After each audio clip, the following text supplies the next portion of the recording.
Part 1. Love is a sweet poison. Do you dare to drink it?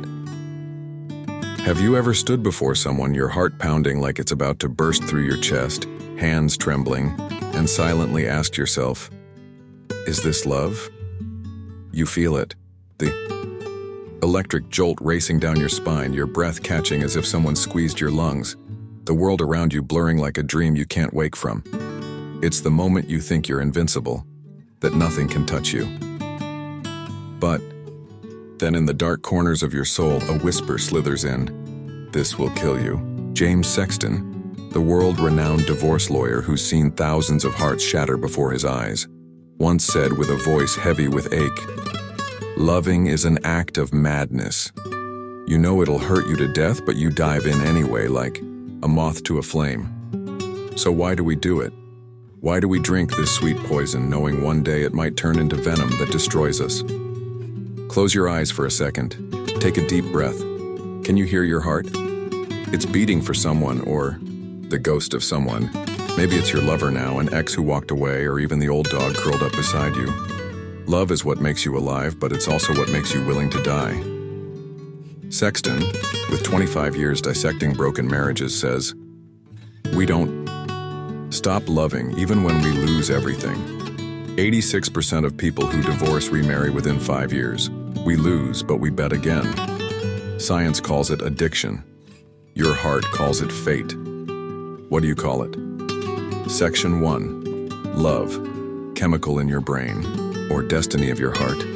Picture yourself holding the one you love. Skin against skin, their warmth seeping into your fingertips, their breath mingling with yours like a wordless symphony. In that instant, you feel immortal, as if every ounce of pain in the world dissolves. It's not magic, it's science. Research from Harvard shows that when you fall in love, your brain floods with dopamine, a neurotransmitter that sparks euphoria, like hitting the jackpot or sinking your teeth into the richest chocolate you've ever tasted. Oxytocin, the bonding hormone, surges when you touch them, making you want to cling to them forever, as if letting go would be a sin.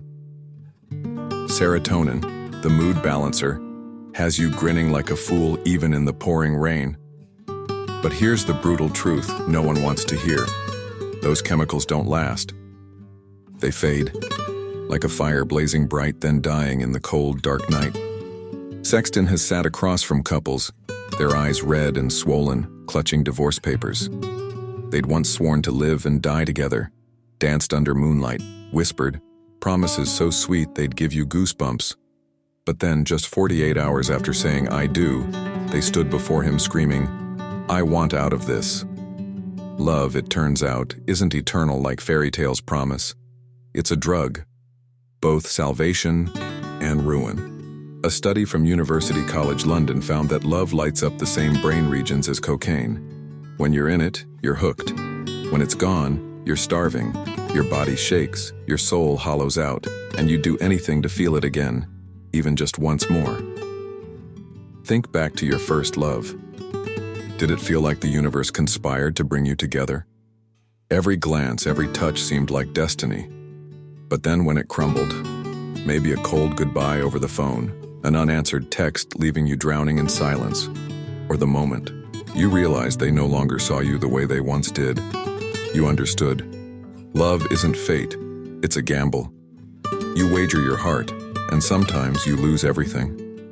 Sexton says, "Love is a game we can't win, but we play anyway." Do you remember that feeling, that mix of pure bliss and bone-deep terror? That's the sweet poison coursing through your veins. Section 2. The fragility of love. Stories from the ashes. Imagine you're in Sexton's plush New York office. The dim lights cast shadows on his face, his eyes glinting with the weariness of a man who's seen too much. Across from him sits a middle-aged man, unshaven, voice breaking. "I don't care how much money she takes. Just give me my dog. She doesn't love him, but she knows I'd die for him." Sexton worked tirelessly, fought in court to bring that dog back to him. And when he delivered the news of victory, they both wept like children. Not for the money, not for the legal win, but because they understood. Love, whether for a person or a pup, is the only thing that makes us feel alive. But it's also what kills us, piece by piece, every day. That dog, like every bond, will leave the man someday. Sexton speaks of Kaba, his 13-year-old companion, with a voice trembling on the edge of tears. I know it'll destroy me when he goes. I know I don't have much time left with him, but I love him still because every day I get to hold him is a day I'm alive. Research from Yale shows our most powerful emotional memories are tied to love and loss. When you hold someone, you're not just embracing the now, you're clutching the fear of the day they're gone. You're hugging the memory of their laughter and the shadow of the tears you'll shed when they're no more. But you do it anyway, because that joy, even fleeting, is worth more than any pain. Sexton volunteered at a hospice, sitting by bedsides as people took their final breaths. He learned that loving is brave because every time you love, you sign an invisible contract with pain. We lose everything all the time, he says, his eyes misting as he recalls his mother, gone, 8 years now. He found an old tape, heard her voice again, and sobbed like a child. I didn't know I'd missed that voice so much until it was gone. Who in your life would you weep for if they vanished? Do you dare admit that every day with them is a gift slipping through your fingers? Section 3. Do you dare to love again? Close your eyes. Take a deep breath. Think of the person you loved with all your soul. The one who made you laugh until your sides ached, who made you cry until your tears ran dry. Now picture them gone. What do you feel? Does your chest tighten? Does your heart twist like it's been stabbed? Sexton says love is a game we can't win, but we play because we're human. Science agrees. A study from Oxford shows humans have an astonishing capacity to heal after loss. We hurt, we weep, then we love again. But the question is yours. Do you dare? Knowing this sweet poison could kill you, do you still dare to drink it? Or will you lock your heart away, safe but empty? Connecting. Question and real action question. When was the last time you truly felt love? How much joy did it bring you, and how deep did it cut when it scarred you? Action. Today, write a short note to the one you love, to yourself, or even to a pet. Jot down why you're grateful for them. You don't have to send it if you don't want. Just write, feel it, and remind yourself that love is worth the risk. You'll feel your heartbeat again, even just a little. Part 2. 56% of marriages die young. Are you digging your own grave? Have you ever stared into the mirror, gazing into your own eyes, and whispered to yourself, am I shoving my life into a pit with no way out? Picture that moment. You dream of a perfect wedding. White dress billowing like clouds, your lover's tearful eyes locked on yours, vows echoing amid cheers from family and friends. You smile, your heart thumping, believing this is the start of forever. But then, like a stone crashing into a still lake, James Sexton, the divorce lawyer who's seen love's wreckage for 25 years, hurls a chilling truth at you. 56% of marriages end in divorce. More than half of us fail, and most don't even know what they're stepping into. Stop for a second. 56%. Over half. You stake your heart, your soul, your future on this gamble, only to realize the odds of losing outweigh winning. So why do we do it? Why do we dig our own graves and step in with a grin like innocents unafraid of death? Sexton says, voice low and bitter. When someone walks into my office, something's gone horribly wrong in their life. No one wants to see me. No one dreams of the day they sit across from me to carve up their existence. He's not the destroyer of happiness. He's the cleanup crew after the dream collapses. But here's the terrifying part. Even knowing there's a 56% chance of failure, we still slip rings on fingers, sign papers, leap into the fire without looking back. Does that chill your spine? Can you hear the whisper in your mind? Will I be next? Section 1. Marriage. Dream or statistical nightmare. Imagine you're curled up on the couch, hand in hand with the one you love most. You feel the warmth of their fingers laced with yours, Hear their laughter ringing like a melody that lulls your soul into a sweet reverie. You murmur to yourself, "This is forever."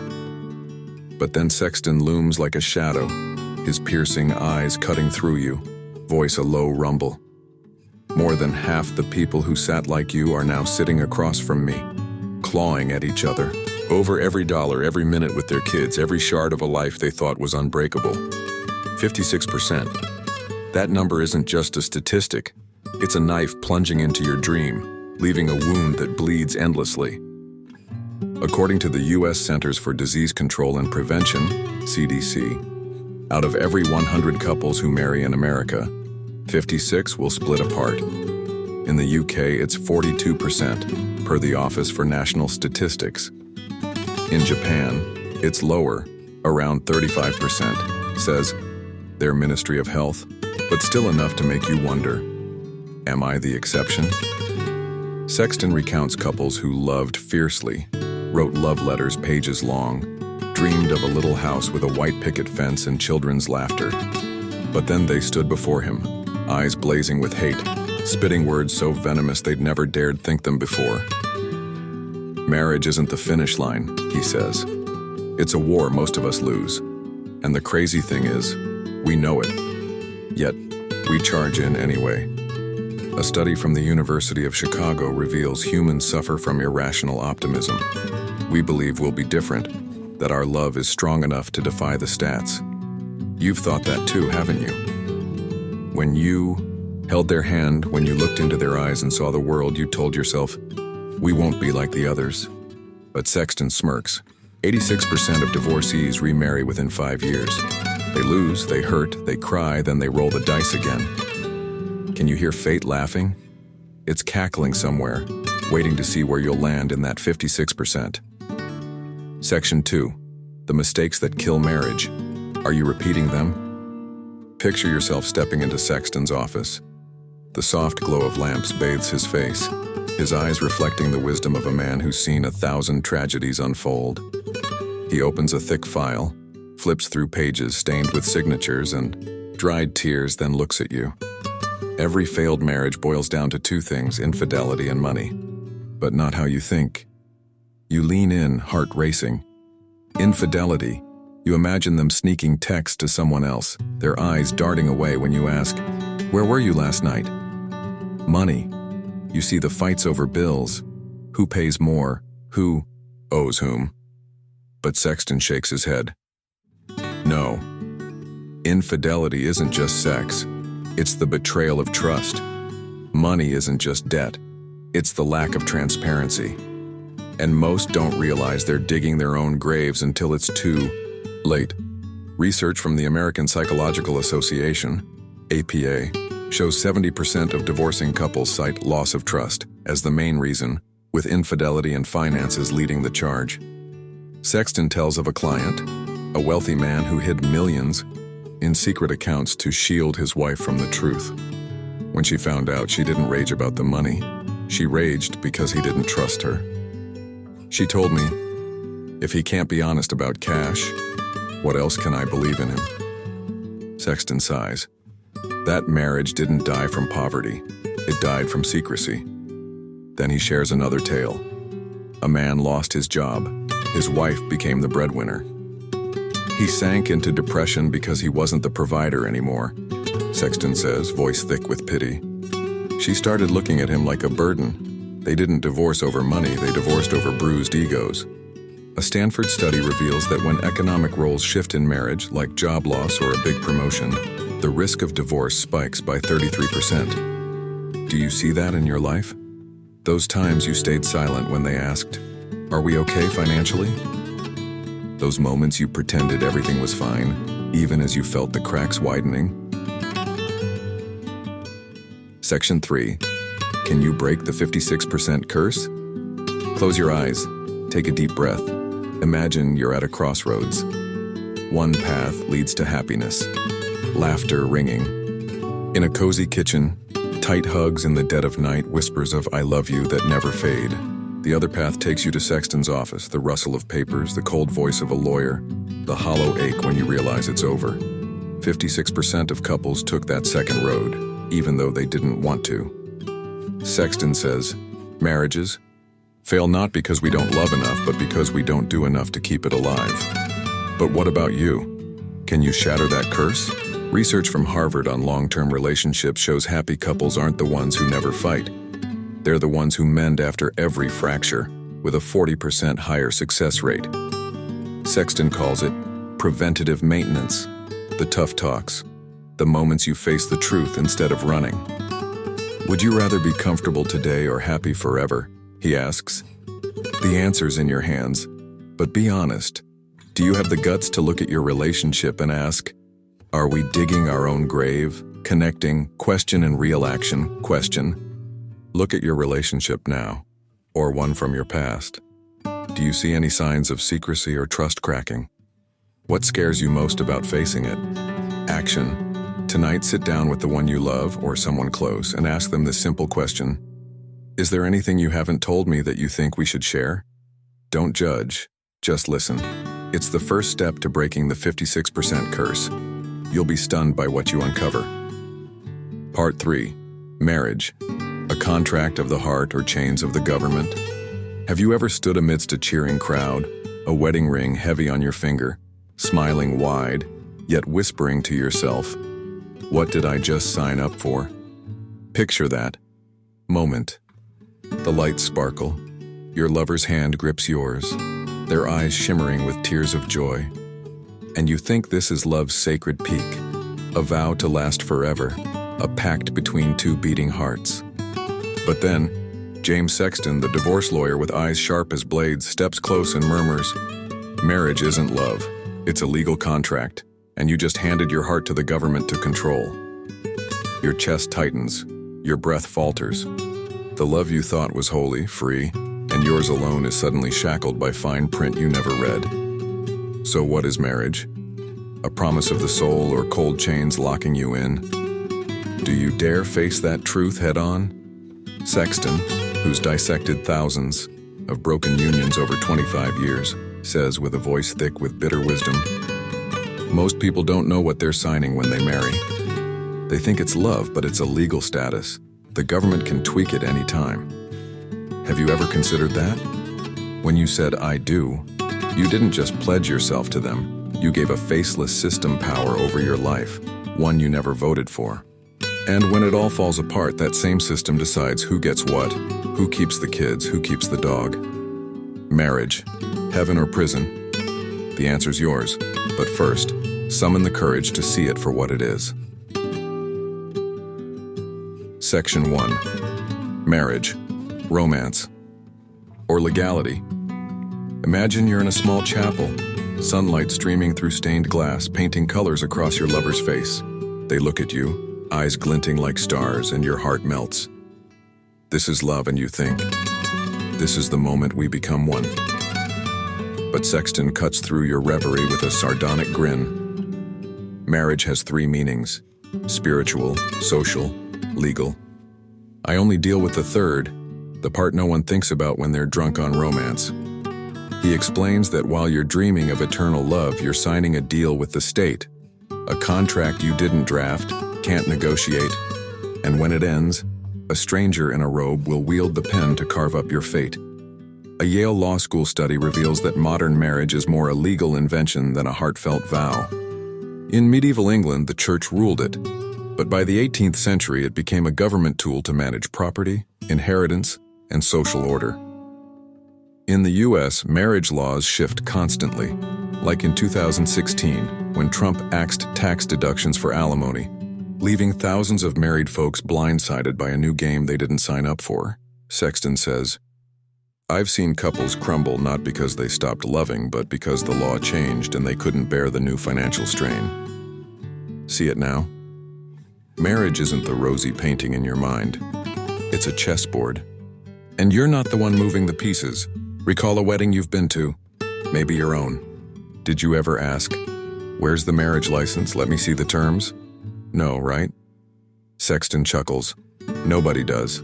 They eat cake, sip champagne, dance, then go home clueless that they just handed their life to someone else.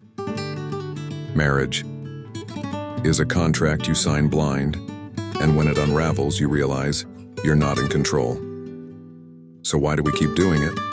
Why do we surrender our hearts to a system Sexton calls love's saboteur? Section 2. The Heart's Contract, Prenups and Raw Truth. Imagine sitting across from your beloved, hands trembling as you hold a paper titled Prenuptial Agreement. You look into their eyes, your heart racing, and wonder, is this romance or cruelty? Sexton recounts the wildest prenup he's seen. A man demanded his wife lose $10,000 in monthly alimony for every 10 pounds she gained post-marriage. The court ruled it valid, he says, voice laced with disbelief. She signed. He signed. And the law said, that's your right. I don't know if that's love, but it's damn sure a contract. How does that hit you? Does your stomach twist at its stark nakedness? Prenups, premarital contracts, are how two souls write their own rules for love instead of letting the state do it. Sexton explains, it's like saying, we love each other today, but if tomorrow it falls apart, here's how we shield each other. A Columbia Law School study shows prenups are surging, especially among millennials, with a 5-fold rise over 20 years. Why? They've stopped believing in happily ever after. Sexton tells of a billionaire client who married a woman 30 years younger, just 4 months after a brutal 5-year divorce. I asked him, want a prenup? He said, no, this time's different. 6 months later, he was back in my office. Hear fate's laughter? It echoes every time we think we're untouchable. But prenups aren't just for the rich. Sexton says, it's how you answer. If we split, what do you need to not feel broken? It's not distrust, it's honesty.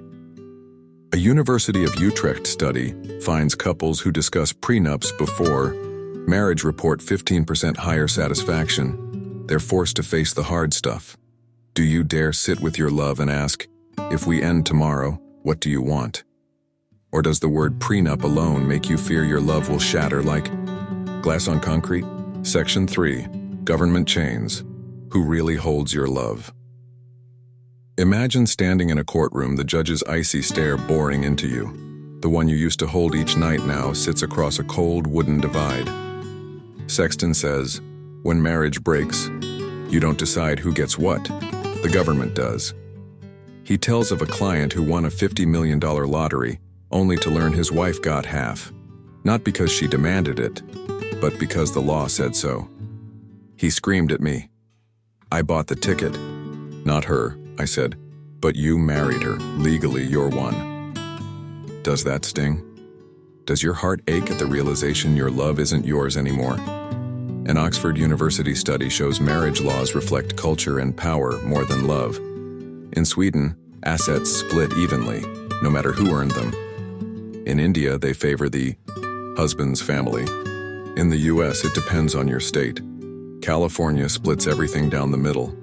New York aims for fair, but not equal. Sexton says, you think you're signing for love, but you're signing into a system politicians can rewrite anytime. Do you feel small?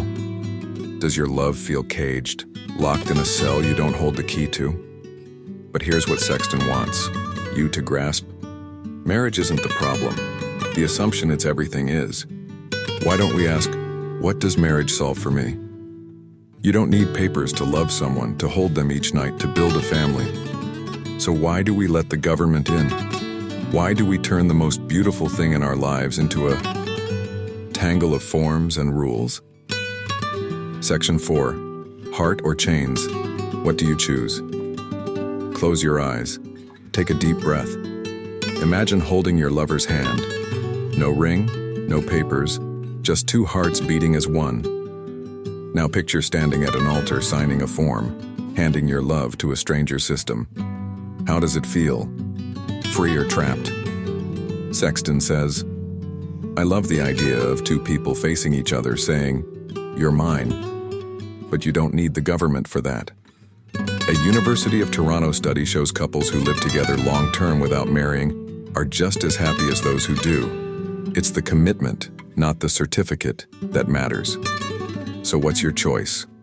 A contract of the heart, where you And your love write the rules or government chains where someone else holds the whip? Marriage isn't the only answer. It's just an option.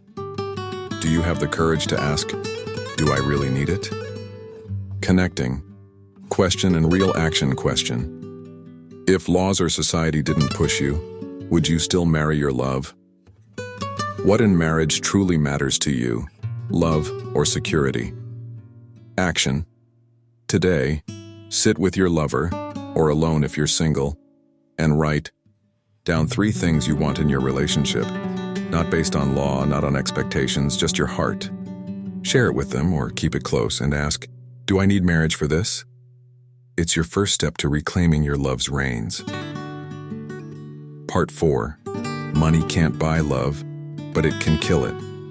Have you ever lain beside the one you love? They're steady breathing a soft lullaby. Yet instead of peace, your mind echoes with the relentless hum of unpaid bills. Picture that moment. You hold their hand, their warmth a lifeline through your fingertips, and you want to whisper, I love you. But instead, your lips form the question, can we afford this month? James Sexton, the divorce lawyer who's witnessed love's wreckage for 25 years, slams his fist on the table and growls, money can't buy love, but it can strangle it faster than anything you can imagine. Does your chest tighten? It's not just the dread of an empty wallet. It's the terror of losing them because of those lifeless numbers in your bank account. Money, the tool you thought would build your happiness, turns into a razor-sharp blade slicing through the ties that bind you. Do you dare look at that truth, or will you pretend your love can outlast it all? Sexton shares, voice heavy with regret. I've sat with couples I call victims of opacity. They didn't divorce because they were broke. They divorced because money became a lie between them. Have you ever wondered if the dollars you earn, the debts you hide, or the times you said, don't worry, I've got this, are quietly stacking bricks in a wall between you and them? Money isn't just paper, it's power, trust, the very pulse of your love. And when it crumbles, it drags down everything you swore was unshakable. Why do we let it do that? Why do we let money murder the most precious thing in our lives? Section 1. Money, love's silent killer. Imagine you're at dinner with your beloved. Candlelight flickers. Their laughter dances through the air like a sweet song, and you see a future. Warm home, dreamy vacations, kids giggling in the yard. But then Sexton storms in, a thick file in hand, dropping it with a thud that rattles your soul. Money's one of the 2 biggest reasons marriages die, he says, voice a low toll of doom. But not because there's too little, it's how we handle it. You look up, heart pounding. He flips the pages. Credit card statements, secret accounts, fights over rent. They didn't tell each other the truth, he sighs. And when the truth came out, love didn't stand a chance. A University of Kansas study reveals 40% of couples admit money is their relationship's greatest stressor, outranking infidelity or kids. Sexton tells of a couple he represented. The husband, a millionaire, stashed millions in offshore accounts to protect his wife from reality. When she uncovered it during divorce, she didn't weep for the cash. She wept because he didn't trust her enough to share. She told me, if he can't be real about money, what else is a lie? Sexton shakes his head. That marriage didn't die from lack, it died from distrust. Then he recalls another case. A man lost his job. His wife stepped up as the breadwinner. He fell into despair because he wasn't the provider anymore. Sexton says, voice thick with sorrow, she began to see him as weak. They didn't split over poverty, they split over shattered pride. A Stanford study shows when economic roles shift in marriage, like job loss or a big raise, divorce risk jumps 33%. Do you see it in your life? Those times you clammed up when they asked, do we have enough? Those moments you faked it, even as you felt the rift growing? Section 2. When money becomes power and deception. Imagine facing your love, clutching a maxed-out credit card. You look at them, desperate to say, I'm sorry, I lost control. But instead, you flash a smile and murmur, everything's fine. Sexton says, money is power in marriage. Who earns it? Who spends it? Who hides it? Those questions define your bond. He tells of a client, a famous footballer, who funneled all his assets to his mom to dodge splitting them in divorce. He thought he was clever. Sexton smirks. But the law's not dumb. The court called it fraudulent transfers and he lost more than he dreamed. Hear justice's cackle? It rings out every time we think we can outsmart love with cash. Behavioral economics research from the University of Chicago shows people lie about money. Not to hurt, but to shield. 62% of adults admit hiding a purchase or debt from their partner. Sexton says, I represented a woman who thought her husband was a millionaire. In divorce, she found he owed hundreds of thousands. Car leased, house mortgaged, jewelry bought on loans. She didn't cry for the money, she cried because their whole marriage was a sham.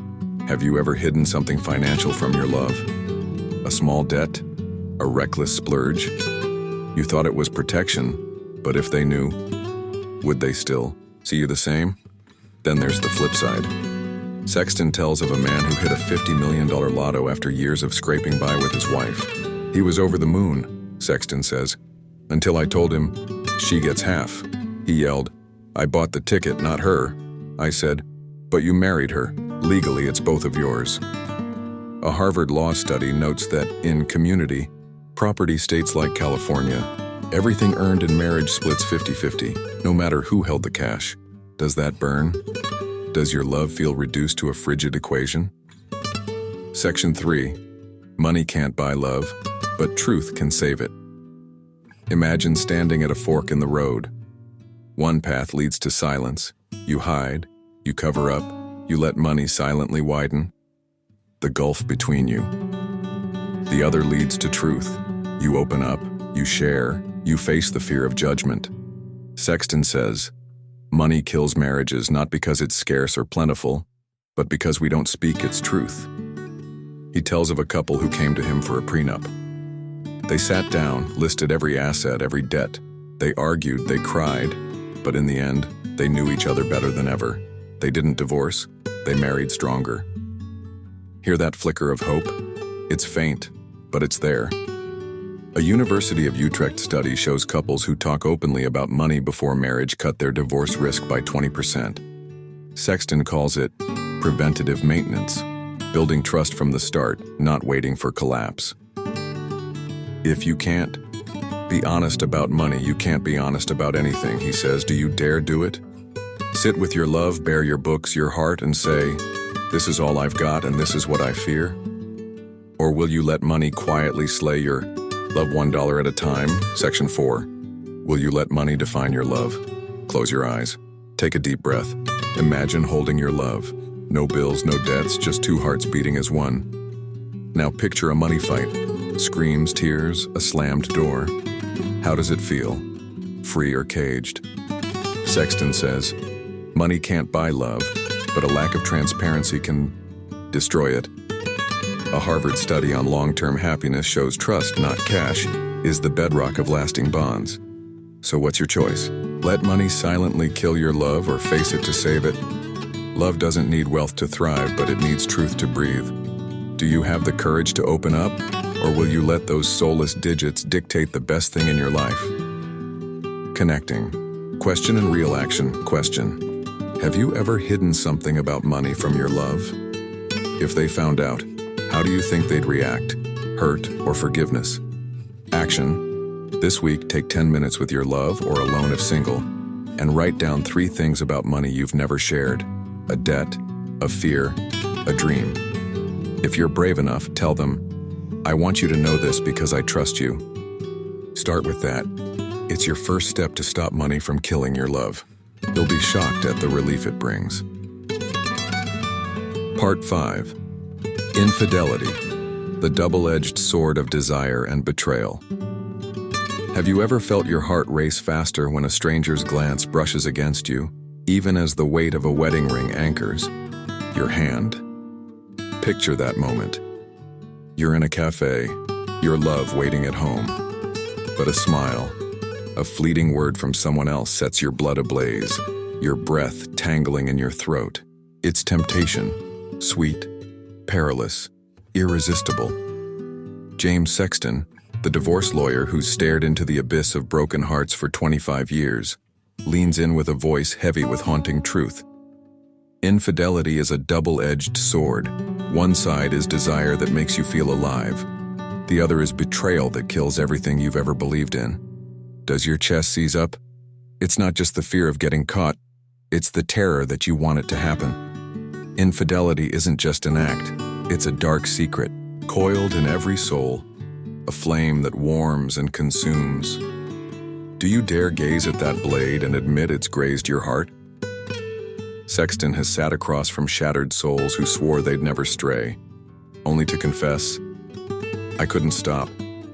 His voice drops thick with ache. Infidelity is one of the two biggest reasons marriages die, not because of sex, but because it obliterates trust. Have you ever wondered why we cross that line knowing it could ruin everything? Why we wield that blade even when we know it'll cut us too? Close your eyes for a second. Can you hear the whisper of desire? It's calling you, and Sexton's here to unravel the aftermath. Section 1. Infidelity. Instinct or sin?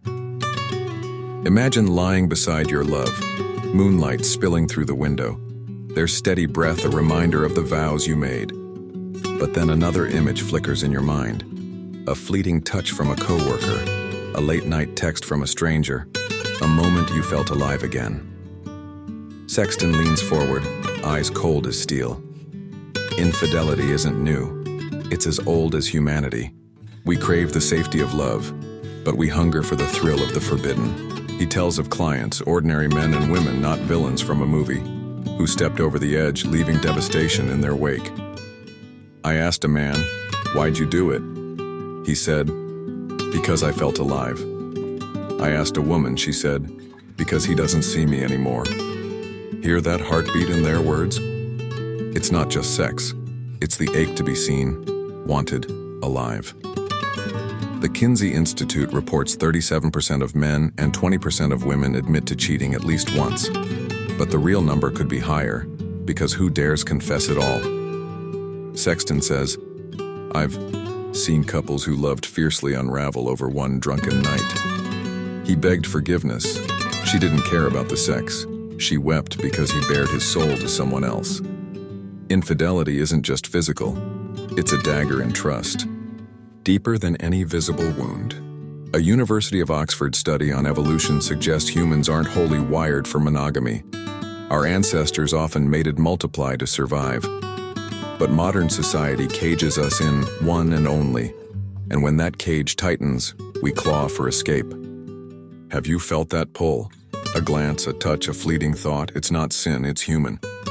But what do you do when that blade presses against your throat? Section 2. The double-edged sword, desire and destruction. Imagine standing in a darkened room, the only light from your phone screen. You type a message to someone who isn't your love, your pulse quickening with every word. That's desire, sweet as honey, hot as fire. Sexton says, "I've seen people with everything. Happy families, solid careers, throw it all into infidelity because they crave that rush." He tells of a middle-aged man with 2 kids, entangled in a secret affair for 3 years. He told me, "I don't love her, but I love how she makes me feel important." When his wife found out, she didn't scream, she went silent, and that silence crushed him more than any words. A University of California study shows infidelity triggers the brain's reward center, like winning a bet or tasting perfection. It's a drug, and you're hooked before you know it. But then the blade turns. Sexton says, "I've seen infidelity turn violent. A husband stabbed his wife, ran her over 4 times because she became the enemy in his divorce-addled mind." Hear those screams in that story? It's not just pain, it's annihilation. An APA study reveals 60% of divorces tied to infidelity leave lasting psychological scars, especially when violence or prolonged deceit stains the wound. Sexton says, "Infidelity is its own punishment. You don't need laws or contracts to penalize it. The mess, the lies, the agony you inflict on others and yourself are enough." Have you thought about that fallout? When you grip that blade of desire, do you see the blood dripping from your own hands? It doesn't just cut them, it slashes you deeper than you know. Section 3. Who betrays more, men or women? Imagine sitting in Sexton's office as he flips a file page and asks, "Who do you think cheats more?" You hesitate, picturing a man with shifty eyes or a woman with a cryptic smile. Sexton smirks. You'd be surprised. Men get caught more, but women hide better. An Indiana University study shows men often stray for opportunity. 25% admit it was just once, while women cheat for emotion. 30% say, "I felt unloved." Sexton says, "I asked a man, 'Did you sleep with her?' He answered fast. I asked a woman, 'Do you love her?' She went quiet, and that silence said it all." An Oxford study notes the infidelity gap between genders is shrinking. Women step over the line more as they gain financial and social freedom. Sexton says, men seek sex, women seek connection, but both chase what's missing at home. He tells of a case. A man had 5 affairs in 10 years. When caught, he said, "I still love my wife." A woman had a 2-year romance, but when her husband asked, she said, "I don't love you anymore." Who betrayed more? I don't know. I just know they both shredded the other's heart. Do you see it in your life? That moment your love grew distant, that time you longed to be noticed? The blade doesn't care about gender, it cuts anyone who wields it. Section 4. Can you survive this blade? Close your eyes. Take a deep breath. Imagine discovering your love's betrayal. Texts, a strange perfume, evasive eyes. Now imagine you crossing that line. Guilt, thrill, dread of exposure. What do you feel? Sexton says, infidelity doesn't kill love, it kills trust. And when trust dies, love has no air to breathe. But he adds, I've seen couples survive it. Not many, but some. They did it because they faced it, didn't run. A University of Denver study shows 20% of couples overcome infidelity by rebuilding trust through talk and therapy. Sexton calls it preventative maintenance, not waiting for the blade to strike, but learning to hold it without harm. Do you dare try? Face your desires, their truth, and ask, can we fix this? Or will you let that blade sever it all? Connecting question and real action question. Have you ever felt tempted to cross that line even just in thought? What stopped you or didn't? Action.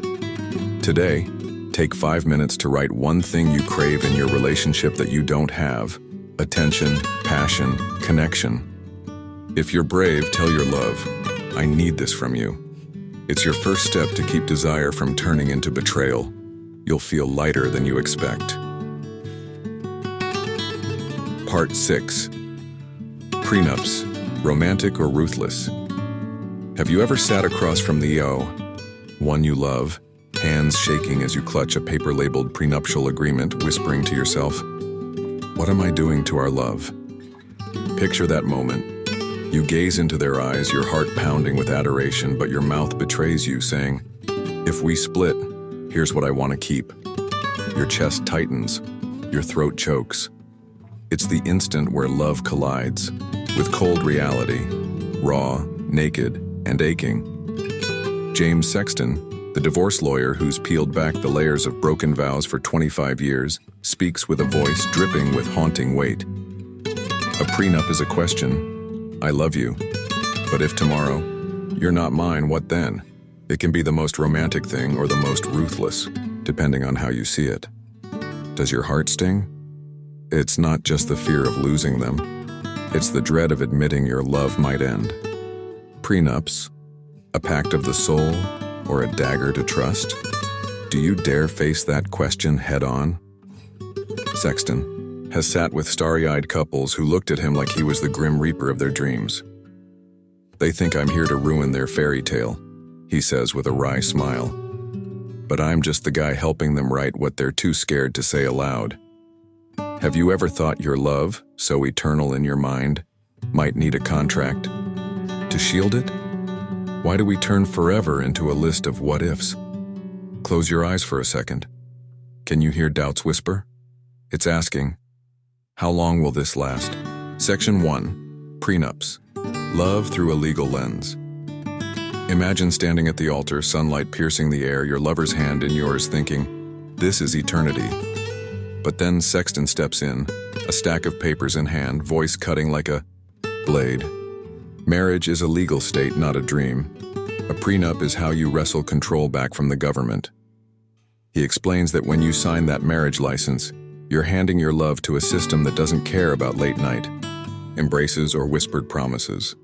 But with a prenup, he says, you and your love write the rules. A Columbia Law School study shows prenups are skyrocketing, especially among millennials, surging fivefold in 20 years. In the UK, they're not legally binding like in the US, but courts increasingly honor them, per the Office for National Statistics. Sexton tells of a young couple. They sat there giggling, listing assets. You keep the car, I keep the house. They left my office holding hands tighter than ever. Hear that spark of hope? It's faint, but it's there. The idea that a piece of paper can make love a fair pact, not a blind bet. But then he shares a story that chills you to the bone. A man demanded his wife lose $10,000 in alimony for every 10 pounds she gained after marriage. The court said, valid. She signed, he signed, and the law shrugged. That's your call.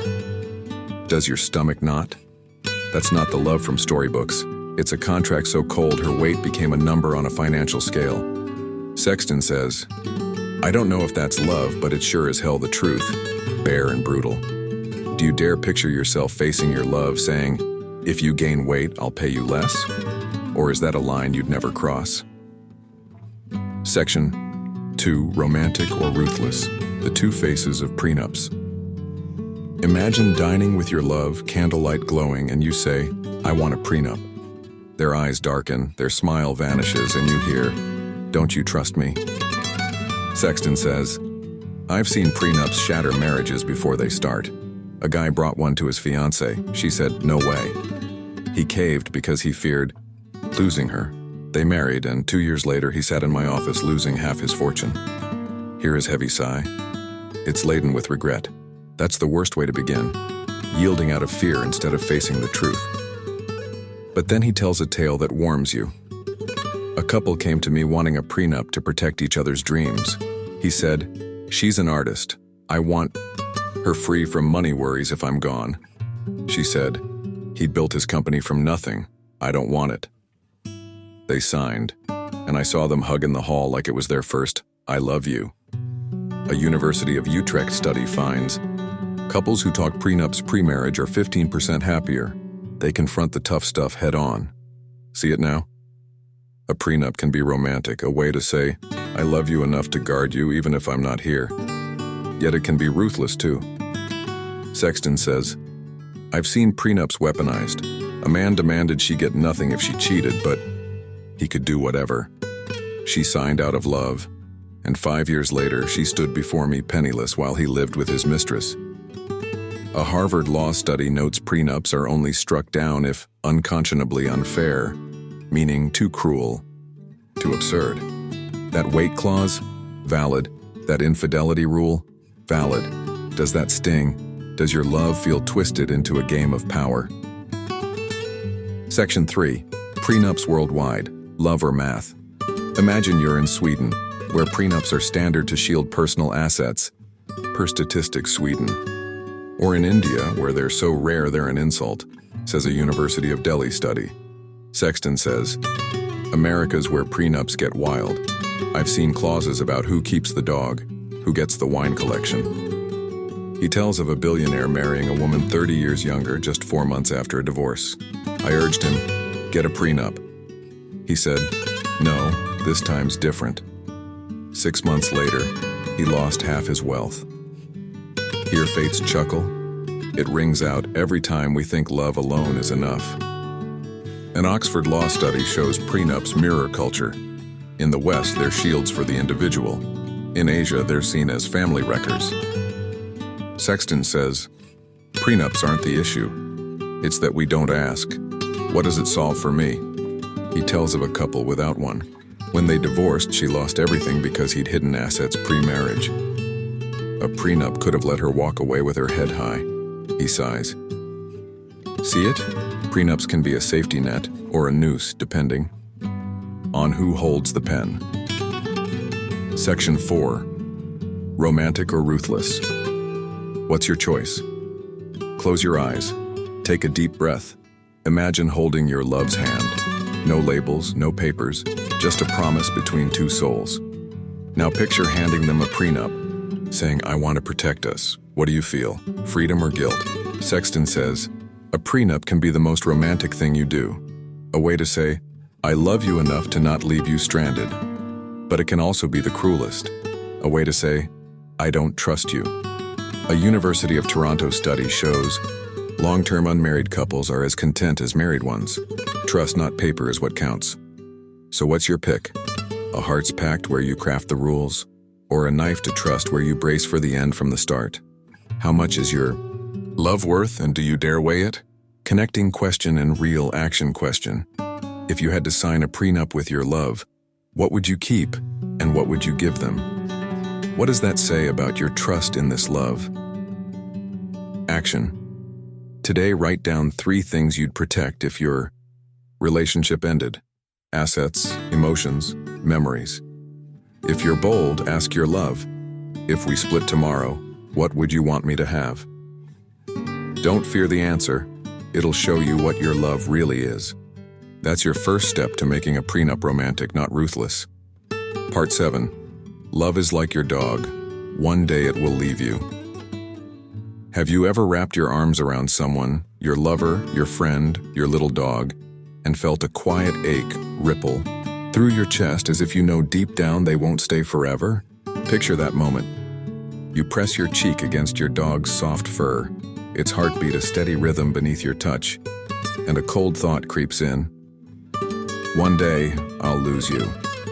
James Sexton, the divorce lawyer who's cradled broken hearts for 25 years, speaks with a voice raw with longing. Love is like your dog, loyal, beautiful, but it will leave you and you'll sob like a child when it's gone. Does your heart clench? It's not just the fear of loss. It's the dread that you haven't loved them enough while you still can. Love is the most precious gift, but it's also the deepest debt, because it never lasts forever. Do you dare love with all you've got, knowing that day is ticking closer? Sexton shares, his tone tender and rare. I talk about Kaba, my 13-year-old dog, with a gentleness I don't often show.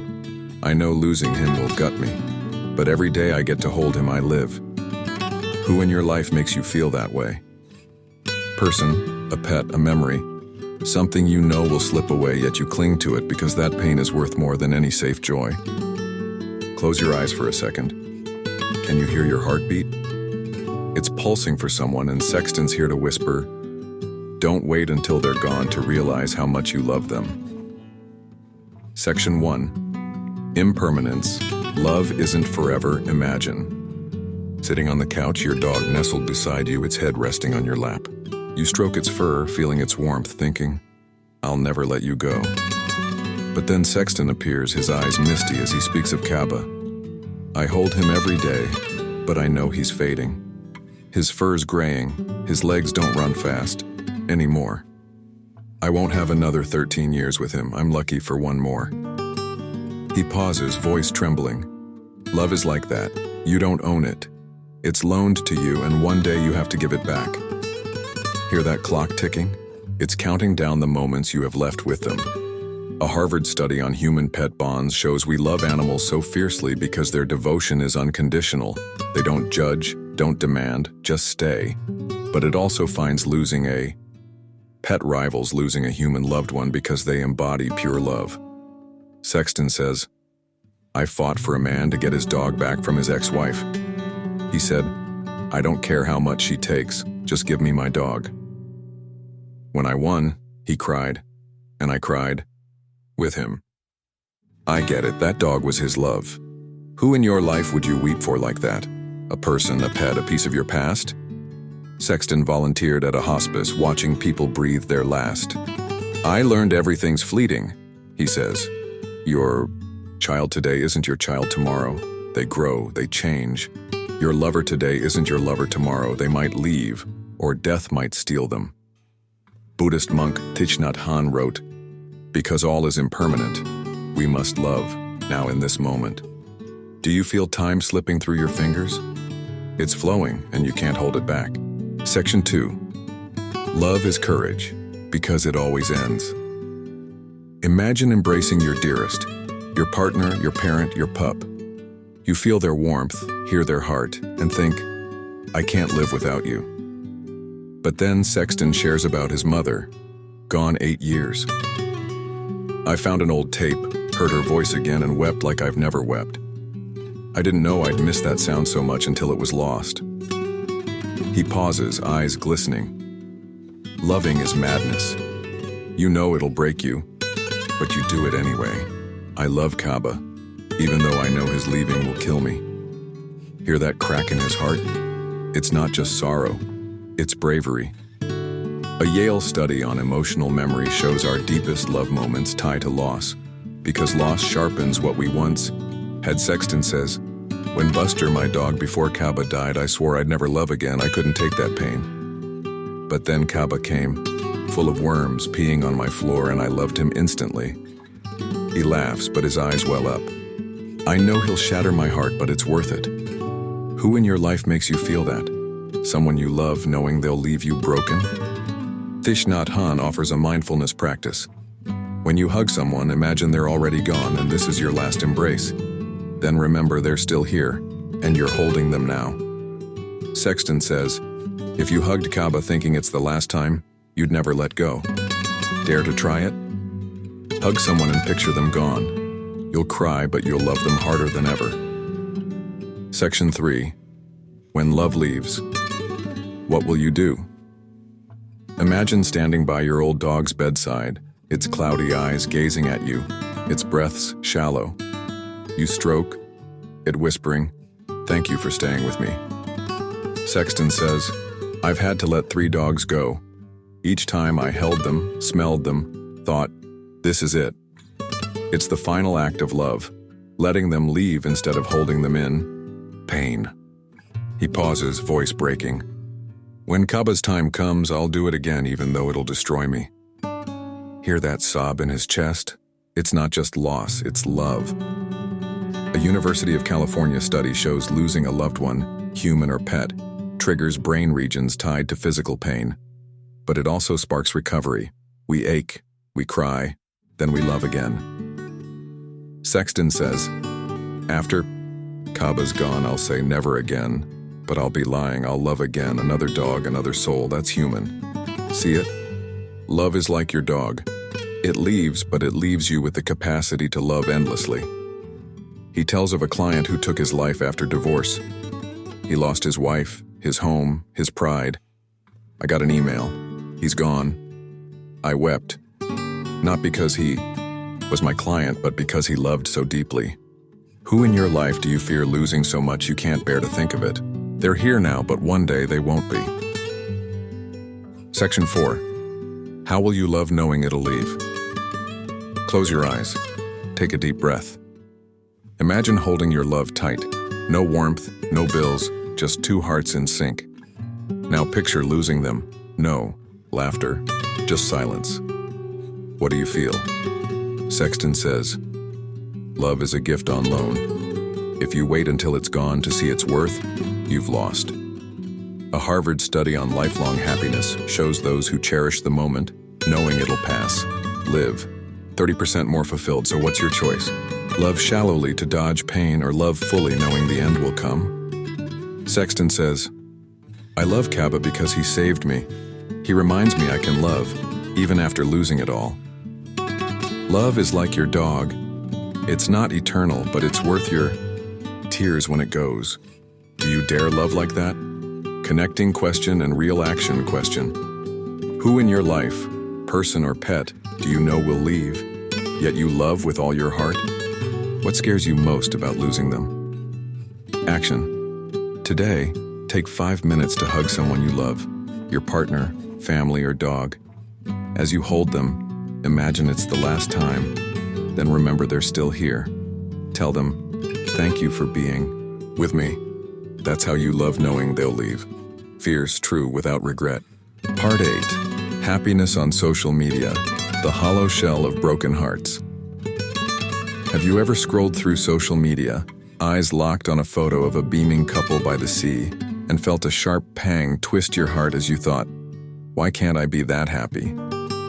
Picture that moment. You're alone in your room, the blue glow of the screen bathing your face, fingers swiping past perfect kisses beneath sunsets, captions screaming, "I blessed," flowers and glinting rings dazzling your sight.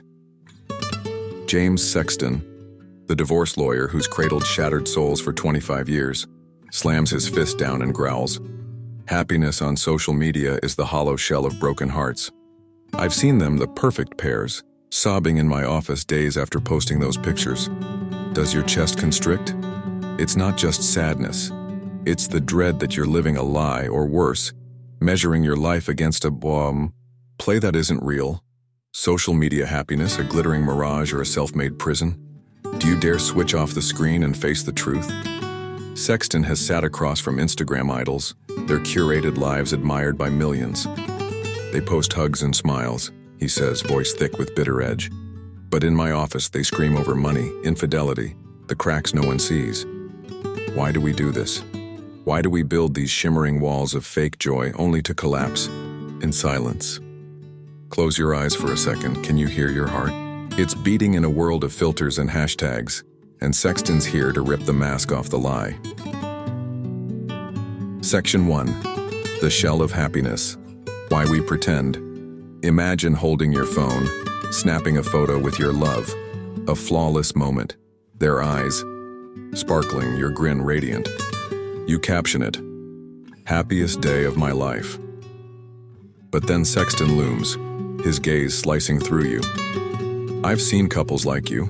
They post that picture one day, sit in my office the next, tearing into each other, over every dime and dirty secret." He tells of a famous client with millions of followers who shared a perfect family shot hours before his wife filed for divorce. "They fooled the world," he says, "and worse, they fooled themselves." A University of Pennsylvania study shows excessive social media use spikes depression risk by 27%. We compare our lives to others' highlight reels, polished and staged. Sexton says, "I've represented people with ideal lives online. They flaunt big houses, fancy cars, but their bank statements? Drowning in debt, cars leased, homes mortgaged, happiness a sham." Hear truth's mocking laugh? It rings out every time we buy the lie that those photos are the full story. He recalls, "A couple posted their 10-year anniversary, love forever. 2 weeks later, they're in my office. She says he cheated. He says she stopped loving him. They screamed that those pictures were fake, but they kept posting, needing the world to believe they were okay." A University of Toronto study finds 60% of social media users admit posting positivity even when miserable, afraid of judgment, terrified of looking like failures. Have you done that? Shared a smile while your eyes were wet because you couldn't let anyone see your heart breaking? Section 2. The Hollow Shell. Pain behind the screen. Imagine swiping through Instagram, spotting a couple embracing atop a mountain, sunlight bathing them, caption glowing, "Best partner ever." You smile, but a stab of pain hits. Your relationship isn't like that. Sexton says, "I've seen those couples. They posed on that peak but fought all the way down. They came to me, their hearts empty, no spark left, just the shell they showed the world." He tells of a woman who broke down before him. She said, "I posted to forget he doesn't love me anymore." But social media didn't save her. It deepened her wound. A University of Copenhagen study shows those who compare themselves to online images suffer 35% lower self-esteem. Sexton says, "We measure our lives by others' highlights. You see their joy, you feel like a failure, but you don't see them crying in the bathroom, yelling when the lights dim." He shares, "An influencer with hundreds of thousands of followers came to me, desperate. She said, 'I can't tell anyone I want a divorce. They'll think I'm a fraud.' She lived in a hollow shell and it was choking her. Feel that pressure? The weight to look happy, even as your heart bleeds? Sexton says, "My dad used to say, empty barrels make the most noise. The loudest happiness is often the emptiest." He tells of a billionaire client who drove a beat-up Jeep, shunned flashiness yet outriched small nations. He didn't need social media to prove himself, Sexton says. But the broke ones? They flaunt luxury cars, designer clothes, post pictures, because they need you to believe they're fine. Do you see that in your world? Those you envy online, are they as happy as you think? Section 3. The cost of the shell. What we lose. Imagine sitting with your love, but instead of talking, you're snapping photos to post. Sexton says, "We trade real moments for virtual likes. I've seen couples fighting over kids in my office, yet online there's still family goals." He tells of a pair who split months after their honeymoon pics. They wrote, "Best trip ever," but she said he texted someone else the whole time. He said she cared more about photos than him. Here love's shattering. It didn't die from cheating. It died from the shell they built. A Harvard study on lifelong happiness shows real relationships, not images, bring joy. But social media flips that. It turns love into a performance, us into actors. Sexton says, "I've seen a woman take her life after divorce. Online, she was a queen, gorgeous, confident. But she told me, 'I can't live this lie anymore.'" Feel that suffocation? The shell doesn't shield you, it buries you. He says, "We compare our lives to others' best moments, but they only show what they want you to see. You don't see the tears, the pain." A University of Michigan study finds 70% feel worse after scrolling social media, believing their lives fall short. Have you felt that? Seen a photo and thought, "I'm not enough"? Section 4. Will you live true or keep performing? Close your eyes. Take a deep breath. Imagine turning off your phone, looking at your love, saying, "I'm not okay." Now picture posting a beaming photo, though your heart's in pieces. What do you feel? Sexton says, "Real happiness doesn't need hashtags. It doesn't need proof. But the hollow shell of social media, it'll kill you from the inside."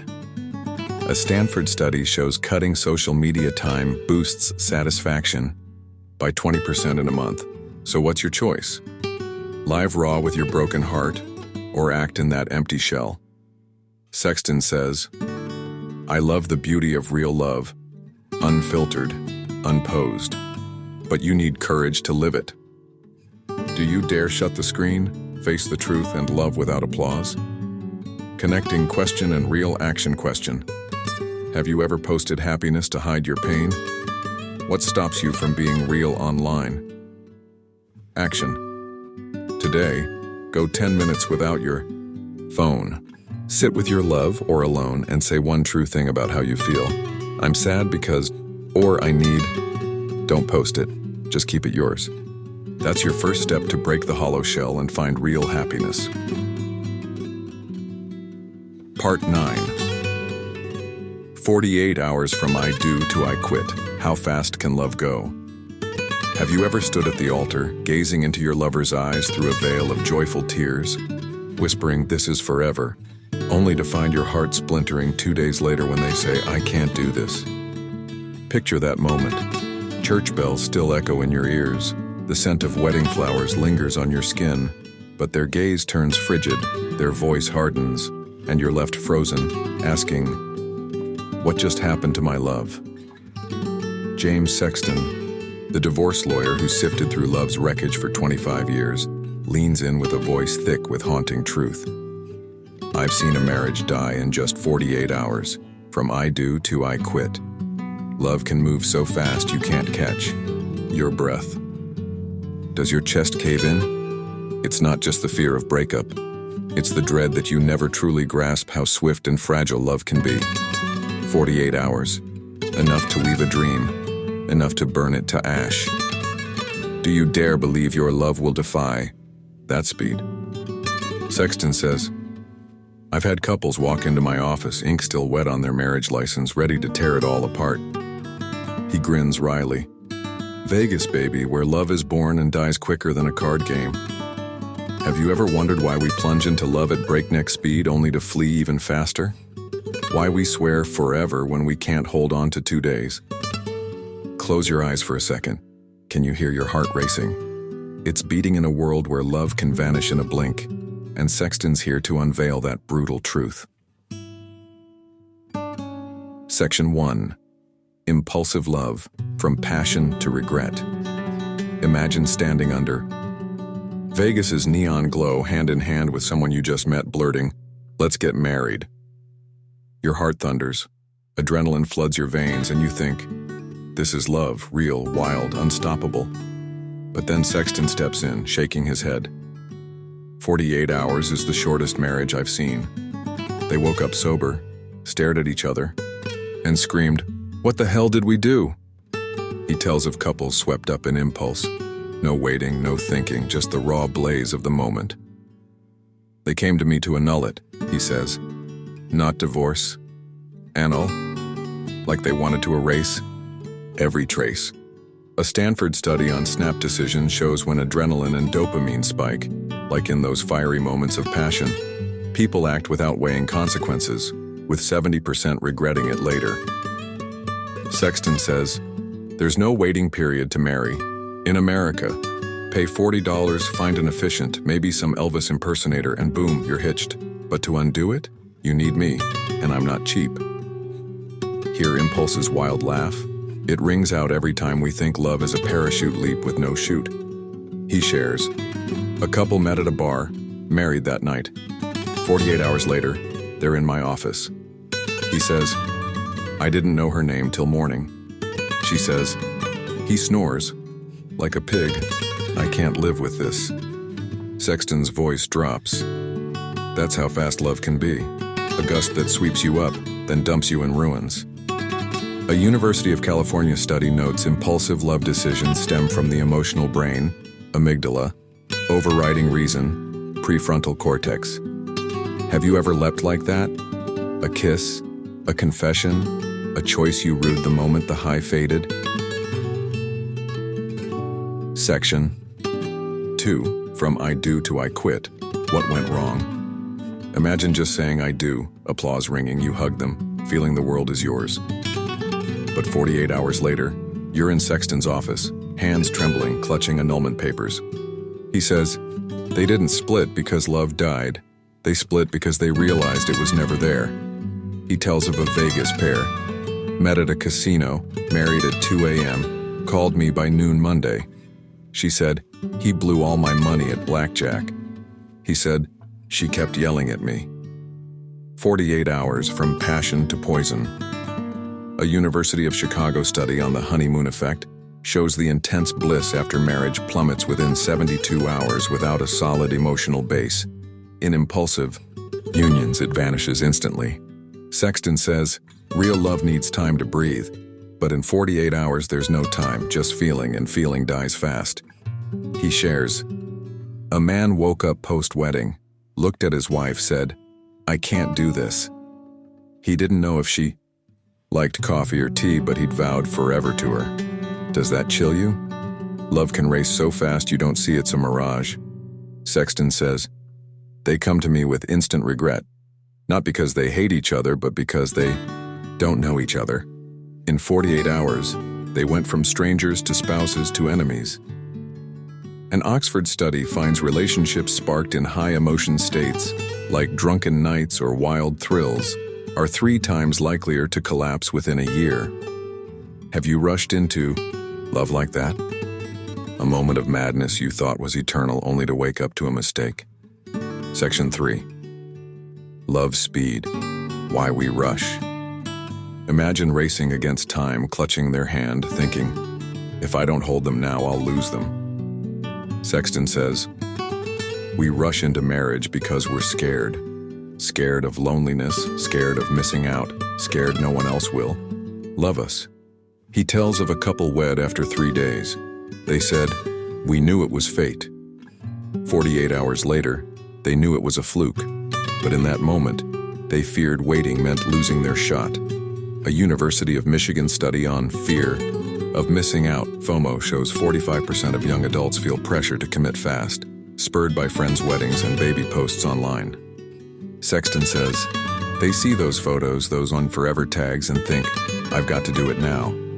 But love isn't a race, it's a journey. He shares, a woman told me I married him so I wouldn't die alone. 48 hours later, she said, I'd rather be alone than with him. Hear regrets sigh. It whispers every time we let fear steer instead of our hearts. Sexton says, we've got waiting periods for guns, but not for marriage. That's why 48 hours can happen, because we don't make ourselves slow down. A University of Tokyo study notes Japan's culture of long courtship cuts divorce rates to 35%, far below America's 56%. Have you ever rushed love? A promise? A leap? Because you feared losing them? Section 4. Will you slow down or keep running? Close your eyes. Take a deep breath. Imagine holding their hand. No rush, no papers, just two hearts in rhythm. Now picture diving into a forever vow without knowing who they are. What do you feel? Sexton says, love doesn't need speed, it needs truth. 48 hours can be a dream or a nightmare if you don't know where you're running. A Harvard study shows slow-built relationships are 40% more likely to last. So what's your choice? Slow down to understand your love, or sprint into 48 hours from I do to I quit. Sexton says, I love the beauty of real love, not impulsive, not rushed. But you need courage to wait for it. Do you dare pause, or will speed kill your love? Connecting question and real action question. Have you ever rushed love, a confession, a commitment, and regretted it? What made you move so fast? Action. Today, take 10 minutes alone or with your love and ask, do we need to slow down? If single, write 3 things you'd want to know before committing. That's your first step to dodge the 48-hour trap. Slow down, love real. Part 10. Men and women, who betrays more? Have you ever looked at the one you love, your heart pounding with trust, only to whisper to yourself, are they hiding something? Picture that moment. You lie beside them, their steady breaths, lulling you to sleep, but a chilling thought slithers in. Who betrays more, men or women? James Sexton, the divorce lawyer who's unraveled the darkest secrets of love for 25 years, leans close, a faint smirk on his lips. You'd be shocked. Men get caught more, but women conceal it better. Both betray, just with different blades. Does your stomach churn? It's not just the fear of being deceived. It's the dread that your love might be a stage for a play you don't know the lines to. Men or women, who's the greater traitor? Do you dare look in the mirror and ask yourself? Sexton has sat across from thousands, people who vowed forever, only to confess, I cheated. His voice drops heavy with shadow. Infidelity is the top reason marriages die, and I've seen both genders do it, just for different reasons with different masks. Have you ever wondered why we betray, knowing it could torch everything? Why we swing that blade even when it's bound to cut us too? Close your eyes for a second. Can you hear doubt's murmur? It's asking, is the one beside you true? Section 1. Men betray. Lust or opportunity? Imagine a bar, dim lights, casting a haze, a married man laughing with a stranger. Sexton says, men cheat often because the chance is there. A drunken night, a work trip, a moment they think no one will know. He tells of a client, a father of 3, who confessed, it wasn't love, just one sloppy night, but my wife found the texts. Sexton pauses, voice low. He cried, not for losing her, but for getting caught. Men are like that. They don't think past the moment. The Kinsey Institute finds 37% of men admit to infidelity at least once, far higher than women's 20%. Sexton says, that's just the ones nabbed. Men are clumsier. They leave trails, messages, hotel receipts, perfume on their collar. He shares, I asked a guy, did you sleep with her? He said yes without blinking. They don't hide well because they don't think they need to. An Indiana University study shows 25% of men cheat for random opportunity, not from loveless homes, but because they can't resist what's in front of them. Hear lust snicker? It echoes every time a man thinks, just once, what's the harm? Sexton says, men betray because they chase that feeling. Being hunted, being wanted. But when they're caught, they ask, why won't she forgive me? It wasn't love. He tells of a case. A guy had a 3-year affair. When she asked, do you love her? He said no, just sex. To him, it wasn't betrayal, but to her, it was everything. See it? Men wield the blade of lust, blind to the blood until it's too late. Section 2. Women betray. Emotion or revenge. Imagine sitting with a woman, her eyes distant, fingers tight around her phone. Sexton says, women don't cheat for chance, they cheat for feeling. They want to be seen, heard, loved. He tells of a client, a wife ignored by her husband for a decade, who admitted, I met him at work. He listened to me and I fell for him. Sexton pauses, voice softening. I asked, do you love him? She went silent. That silence said it all. Women don't betray for sex, they betray for their hearts. An Oxford study shows women's infidelity is rising from 10% in the 90s to 20% now as they gain financial and social freedom. Sexton says, women hide better. No receipts, no saved texts. They erase every trace knowing the stakes. An Indiana study finds 30% of women cheat due to emotional disconnection at home versus just 10% of men. Sexton shares, a woman told me, my husband stopped looking at me. The other guy made me feel alive. When her husband asked, did you sleep with him? She didn't answer, because to her, sex wasn't the point, love was. Sexton says, women betray because they crave what's gone, attention, warmth, but they justify it better. They say, he abandoned me first. He tells of a case. She had a 6-month affair. When caught, she said, you don't deserve me. Her husband wept. Do you love him? She didn't reply, because that answer would have killed him. Does that chill you? Women wield the blade of emotion, and it cuts deeper than men imagine. Section 3. Who betrays more, truth or stereotype? Imagine you're in Sexton's office. He flips a file and asks, who do you think betrays more? You falter, picturing a sneaky man or a secretive woman. Sexton grins. Stereotypes say men are worse, the hunters, the faithless. But it's messier than that. Men get nabbed more, women cloak it better, but both do it. A University of California study shows when emotional infidelity, like intimate texting, is counted, the gap narrows, around 35% for both. Sexton says, I've heard men ask, did she sleep with him? And women ask, does he love her? Different questions, same agony. He shares, a man had 5 flings in 10 years of marriage. When caught, he said, I still love my wife. A woman had a 2-year affair. When her husband asked, she said, I don't love you anymore. Who betrayed more?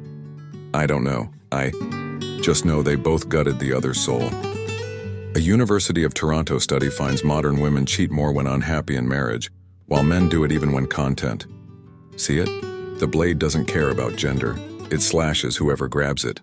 Sexton says, men hunt sex, women hunt connection, but both seek what's missing. When caught, they blame, she wouldn't sleep with me, he didn't love me.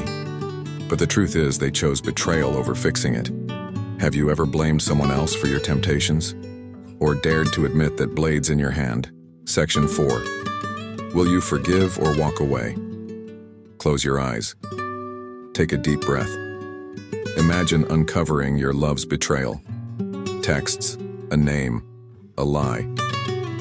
Now picture you stepping over that line. Guilt, thrill, fear of exposure. What do you feel? Sexton says, who betrays more doesn't matter. What matters is what you do when it hits. I've seen men forgive wives because it was just emotion, and women ditch husbands because he slept with her. But I've seen the reverse too. A University of Denver study shows 20% of couples survive infidelity if they face it head on, talk, rebuild, endure. Sexton says, I don't judge who betrays. I see the pain they leave. But to survive, you've got to ask, can we mend this? Do you dare grip that blade and heal the wound? Or let it sever your love? For good? Connecting question and real action question. Who do you think betrays more easily in your relationship? You or them? What scares you most? Sex or emotion? Action. Today, take 5 minutes to write one thing you need from your love to feel safe. Attention, honesty, whatever. If you're brave, tell them, I need this to trust you. That's your first step to keep the blade from cutting your love apart. Part 11. Maintaining love. The secret. 75% of couples ignore. Have you ever lain beside the one you love? Their steady breaths a quiet comfort, yet felt a hollow ache ripple through you, whispering, are we silently drifting apart? Picture that moment. You clasp their hand, moonlight spills through the window, but an invisible void creeps between you. Not from fights or betrayal, just a heavy silence you're too afraid to break.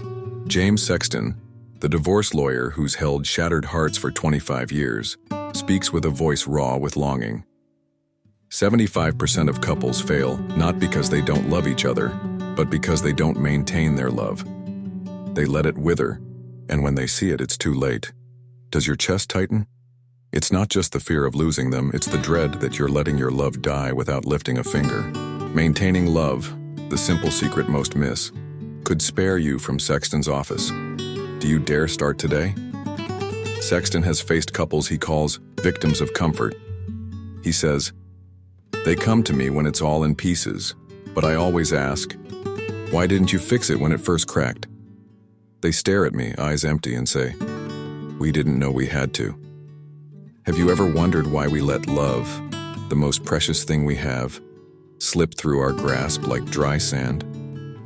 Why we wait until it's dead to weep for it? Close your eyes for a second. Can you hear your heart? It's beating for someone, and Sexton's here to plead. Don't wait until they're gone to see you could have saved them. Section 1. Love withers, why we ignore it. Imagine lounging on the couch with your love, your dog nestled close, TV droning but unwatched, both of you lost in your phones. Sexton says, 75% of the couples I see share the same tale. They loved each other wildly, then stopped trying. Not from cheating or cash, but because they thought love would survive on its own. He tells of a pair. They wrote love letters, danced in the rain. But when they reached me, they said, why we don't talk anymore. They didn't know when it started, but they let love fade. Hear his weary sigh. It's thick with rue. An American Psychological Association, APA, study shows 75% of divorcing couples admit they did nothing to sustain their bond. No talks, no repairs, no care. Sexton says, love's like your body. If you don't exercise it, it weakens, but we don't want to sweat because it's hard, it's uncomfortable. He shares, a man told me, she doesn't sleep with me anymore. She shot back, you don't talk to me. They fell into a death spiral. He wasn't kind because she was distant. She was distant because he wasn't kind. And they waited for me to fix it, but I can't. They had to do it sooner. A Harvard study on lasting love shows happy couples aren't fight-free. They mend after each clash with a 40% higher success rate. Sexton calls it preventative maintenance, like checking your car before it breaks down. But 75% don't. They wait till it's stalled on the highway. Do you see that in your life? Those times you stayed mute instead of speaking, those moments you thought, it'll sort itself out? Section 2. Maintaining love. The simple secret that's hard. To do imagine dining with your love, no phones, just you gazing into their eyes saying, I love how you smiled today. Sexton says, maintaining love doesn't need roses or rings, it needs the small things, a hug, a compliment, a question. He tells of advice he gave friends. Leave a note. Last night was great with you. They said their wives were stunned. What's gotten into you? But after a few tries, they hugged more. Hear that faint hope? It's there. The idea that a tiny act can save a fading love. A University of California study shows small, loving gestures, a touch, a kind word, boost relationship satisfaction by 30%. Sexton says, when you're new in love, you do this. Naturally, you text, you hold hands, you say you're stunning. Then you stop thinking they know, they don't, they need to hear it again. He shares, a couple came to me near divorce. I asked, when did you last say I love you? Silence, I said, try it. They did and didn't divorce, not because of me, but because they remembered how they once loved. Sexton says, maintaining love is saying the tough stuff. I feel you pulling away. I need you to hear me. It's not cozy, but it saves you from me. A University of Denver study finds couples who voice their needs openly cut divorce odds by 25%. Dare to do it? Sit down, look at them, say, I need this from you. Or does the comfort you cling to scare you off? Section 3. When you don't maintain. The fallout. You don't expect. Imagine standing in Sexton's office, dim lights casting long shadows, hands shaking as you grip divorce papers. He says, they come when it's too late, when love's not a flame but ashes. He tells of a pair. They loved for 15 years, but when they reached me, she said, he doesn't ask how I feel. He said, she doesn't smile at me. No cheating, no bankruptcy, just stopped maintaining, and love died. Hear that dreams shatter? It's not loud, it's quiet, and that's the scariest part. A University of Michigan study shows 80% of divorcing couples cite lost connection as the top reason. Not big fights, but small cracks left unmended. Sexton says, I've seen a man lose his wife because he didn't say, I'm sorry. A woman lose her husband because she didn't say, I need you. They thought love would endure, but it doesn't. He shares, a client took his life after divorce. He told me, if I'd told her sooner, maybe she'd have stayed. I cried for him because he loved but didn't maintain. Sexton says, it's easier to keep a relationship strong than let it break and fix it. Like maintaining weight versus gaining 100 pounds, then losing it, which is harder. A University of Toronto study finds couples who don't maintain love face a 50% higher divorce risk in the first 5 years. See it in your life? Those times you let a fight fester, those moments you thought, it'll be fine tomorrow? Section Sal. 4. Will you maintain or let it die? Close your eyes. Take a deep breath. Imagine hugging your love, feeling their warmth, saying, I want us to be better. Now picture staying silent, letting the gap widen until one day they're gone. What do you feel? Sexton says, maintaining love is the secret 75% ignore, but you don't have to be one of them. It's hard, it's raw, but it's worth it. A Harvard study shows couples who invest in preventative maintenance and talking, fixing, loving, live 35% happier than those who don't. So what's your choice? Maintain your love today, or weep in Sexton's office when it's dead. Says, I love the beauty of couples who push through. They're not perfect, but they try. You need courage for that. Dare to pick up the tools, a word, a touch, and save your love. Connecting question and real action question. When did you last do something to maintain your love? A kind word, a real talk? What stops you from doing it more? Action. Today, take 5 minutes with your love and do one small thing. Leave a note. I love you. Ask, how was your day? Or hug them longer than usual. If single, write 3 ways you'll maintain love later. That's your first step to not be in the 75%. Start small, but start now. Part 12. When love turns violent. Stories that chill you. Have you ever held the one you love tight? Their warmth seeping into your soul, believing they're your safest harbor, only to imagine those same hands choking the life out of you? Picture that moment. You lock eyes with them, once seeing a universe of promise, now glimpsing a darkness, cold, furious, ready to destroy. James Sexton, the divorce lawyer who's cradled shattered lives for 25 years, speaks with a voice trembling with raw weight. I've seen love turn violent. A husband stabbed his wife, ran her over 4 times in a hotel lot thinking she was dead. She survived, but their love didn't. Does your spine shiver? It's not just the fear of death. It's the terror that love, the holiest thing you know, can morph into the most monstrous nightmare.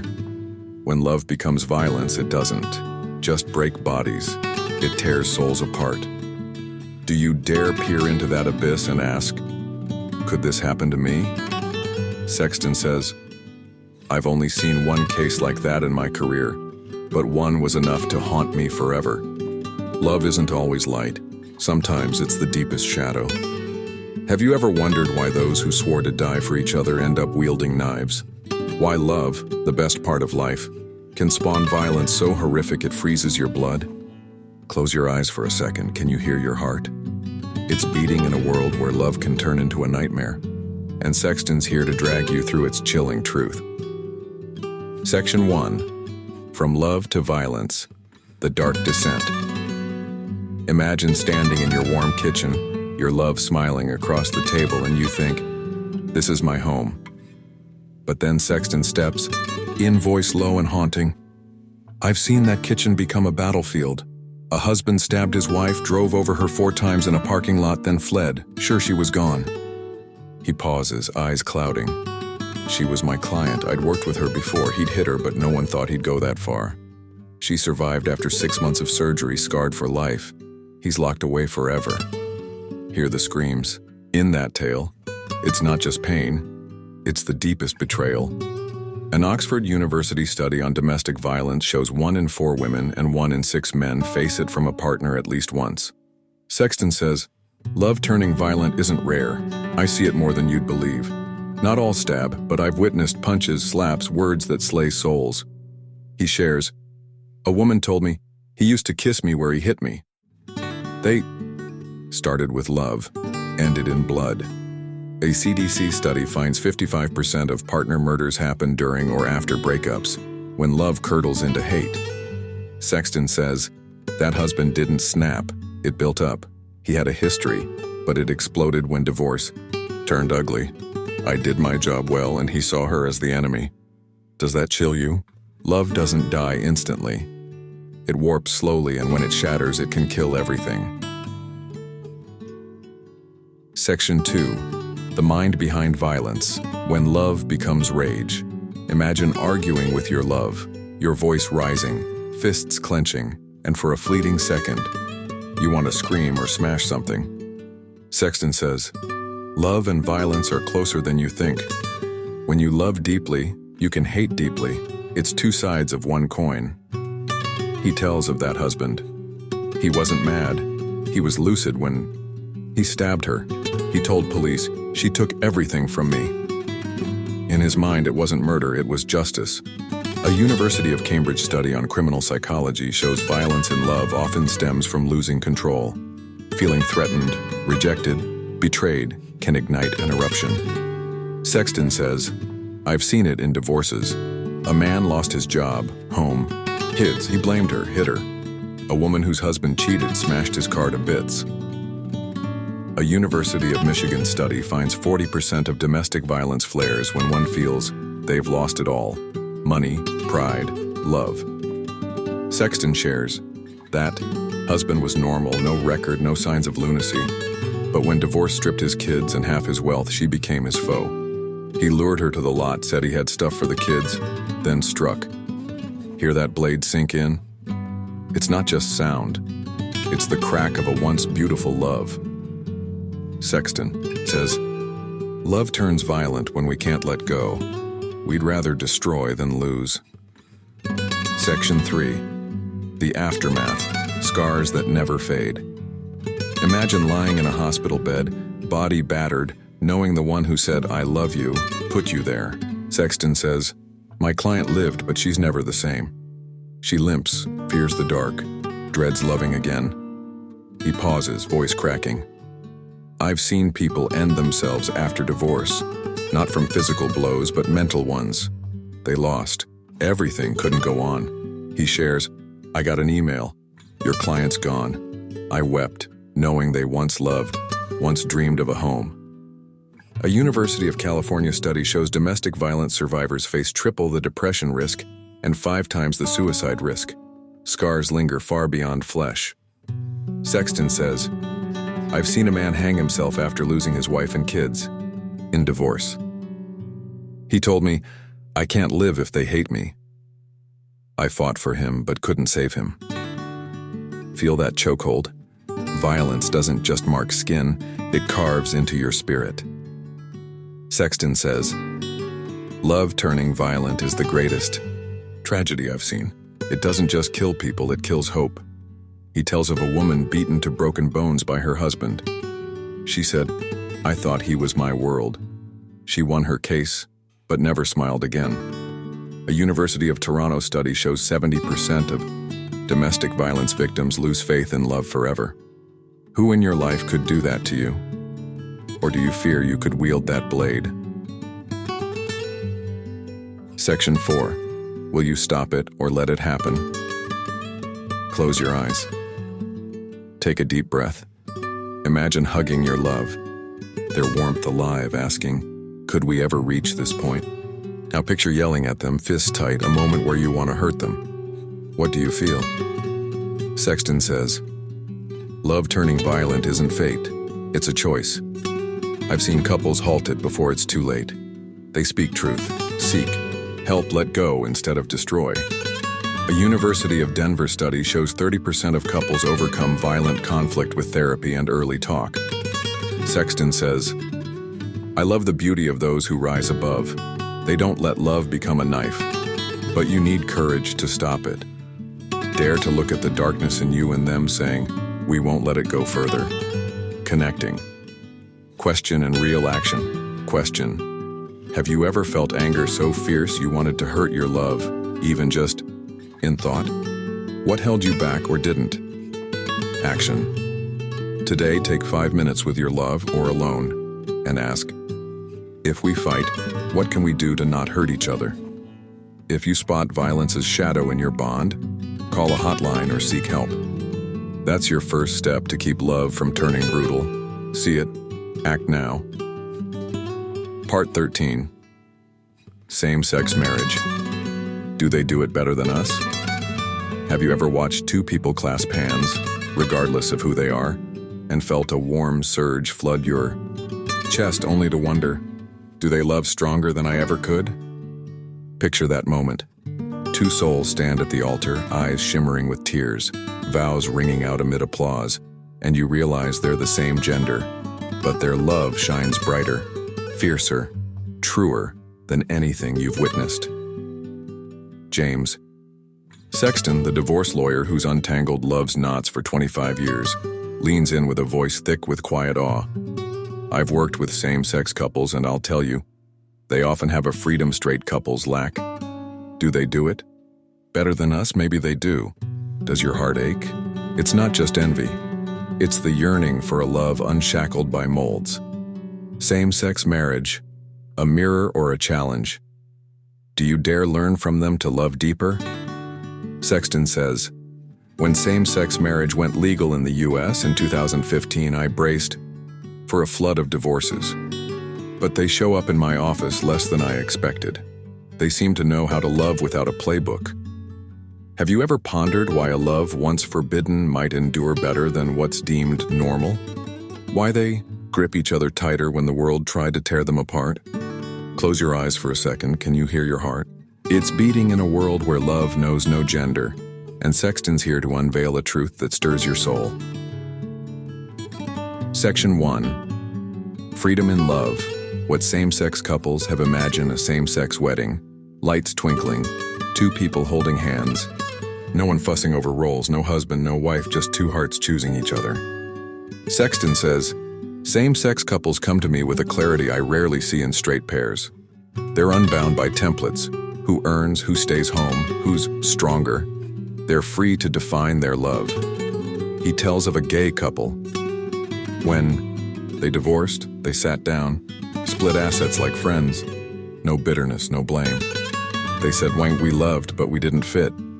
I was struck by their maturity. A University of California study shows same-sex couples report 10% higher marital satisfaction, largely due to equal roles and open talk. Sexton says, they don't carry centuries of men do this, women do that. They start fresh and build it themselves. He shares, a lesbian couple told me we didn't need papers to love. We married because we wanted to. They'd lived together 20 years pre-law, and when they came to me, they just wanted a gentle split. Hear that? Freedom song? It rings out when love isn't forced into a frame. Sexton says, straight couples often hit my desk over unspoken expectations. He wants her home, she wants him richer. Same-sex pairs? They dodge that baggage. They love because they choose to, not because society says so. A University of Toronto study finds same-sex couples communicate needs 15% better. They don't assume the other should know. See it in your life? Expectations you heap on your love without a word? Section 2, they do it better. Truth in the numbers. Imagine flipping through a report, numbers leaping out. Same-sex couples divorce less. Sexton smirks. I don't say they're flawless, I still see them in my office, but the rate's lower than I'd guess. The Williams Institute shows U.S. same-sex divorce rates at 1.1% yearly versus 2% for straight couples. In the Netherlands, legal since 2001, lesbian pairs divorce 20% less than straight ones. Sexton says, they fought to love, so when they get it, they hold it dearer. He shares, I worked with a gay couple arguing over money. They sat down, said, we don't want to lose this over cash. They made it, not because of me, but because they knew their love was worth it. A University of Copenhagen study finds same-sex couples resolve conflict via dialogue over silence or violence, 25% better than straight pairs. Sexton says, they don't have a rule book to lean on, so they figure it out, and they outshine us at it. He tells of a lesbian pair drafting a prenup. They said, we want to protect each other, not fight. They didn't divorce, they hit 15 years. See that warmth? They don't just love, they love smart, and maybe we should take notes. Section 3, challenges and lessons. What they teach us. Imagine sitting with two lovers, gender irrelevant, hearing them recount how they defied the world to be together. Sexton says, same-sex couples don't get an easy road, they face family, society, laws. When they marry, they've battled for it, and that makes them tougher. He shares, a gay couple told me, our families disowned us, but we chose each other. When they divorced, no hate. They said, we're still family. I rarely see that in straight splits. A University of Michigan study shows same-sex couples rebound from conflict 20% better, building bonds on understanding, not assumptions. Sexton says, they teach us love isn't roles. No one's the provider, no one's the homemaker, it's a daily choice. He tells of a lesbian pair. One said, we had no manual, we wrote our own. They didn't divorce, they hit 25 years. Hear that hope's echo? It rings when love breaks molds. Sexton says, straight couples can learn, drop the he must, she must script. Love like them, free, true, unassummed. A Harvard study finds couples who adopt open communication, like same-sex pairs, boost satisfaction by 30%. See it in your life? Times you loved by rules instead of your heart? Section 4. Will you love like them? Close your eyes. Take a deep breath. Imagine grasping your love's hand. No labels, no roles, just two hearts free to choose. Now, picture loving with expectations. He must be strong, she must be soft, and feeling them slip away. What do you feel? Sexton says, same-sex couples don't outdo us because they're different. They outdo us because they love without a script. We can steal that. A University of Toronto study shows ditching gender norms cuts divorce risk by 15%. So what's your choice? Love your way, bound by invisible chains, or love like them, free, real, fearless. Sexton says, I love same-sex love's beauty. It's not perfect, but it's raw. You need courage to love like that. Dare to shed expectations and love them like it's new. Connecting question and real action. Question. In your relationship, what expectations, money, roles, emotions, do you pile on them? If you dropped them, how would your love shift? Action. Today, take 5 minutes with your love and ask, if we didn't follow anyone's rules, how would we love each other? If single, write 3 ways you'd love free of norms, just your heart. That's your first step to love like them, unbound and true. Part 14. Opening love's door. Is polyamory the future? Have you ever lain beside the one you love, their warmth a quiet anchor, yet wondered deep down, is one person enough for me? Picture that moment. You hold them close, your heart steady in their embrace, but a strange whisper creeps in. What if you could love another, and they could too, without anyone breaking? James Sexton, the divorce lawyer who's unraveled love's tangles for 25 years, leans in with a voice thick with curiosity. I've worked with polyamorous couples. They open love's door, love multiple people at once, and sometimes they're happier than those who cling to one. Is polyamory the future? I don't know, but it makes me ask, are we loving wrong? Does your chest tighten? It's not just fear of betrayal. It's the dread that you're caging your heart in a box too small. Opening love's door, freedom or chaos. Do you dare peek through that threshold? Sexton says, I used to think polyamory was a recipe for disaster, jealousy, mess, heartbreak. But meeting them, I saw something else. A raw honesty monogamy often lacks. Have you ever wondered why we lock love to one soul, even when our hearts sometimes yearn for more? Why we call it cheating when it might just be expansion? Close your eyes for a second. Can you hear your heart? It's beating in a world where love might not need limits, and Sexton's here to crack open that wild truth. Section 1. Polyamory. Love without limits. Imagine sitting in a cafe watching 3 people hold hands, laughing, no trace of jealousy. They love each other, all at once, in sync. Sexton says, polyamory is opening love's door, not to one, but to many with everyone's consent. I've seen it in my office.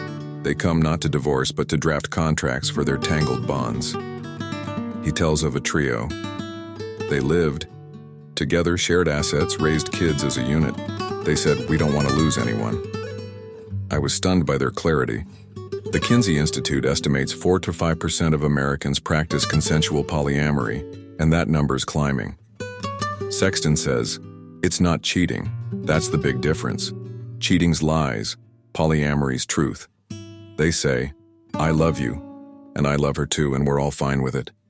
He shares, a man told me, my wife loves another woman. I met her, we clicked. Now we're a trio. They didn't divorce. They thrived. Hear freedom's pulse? It beats when love stretches beyond the norm. Sexton says, I was raised thinking monogamy's the only way. But seeing them, I wonder, are we forcing ourselves into a mold we don't need? A University of Michigan study shows polyamorous couples match monogamous ones in satisfaction, but they communicate 20% better, forced to speak truth to dodge jealousy. See it in your life? When did you last bear your deepest cravings? Section 2. Does polyamory work? Truth and trials. Imagine loving 2 people.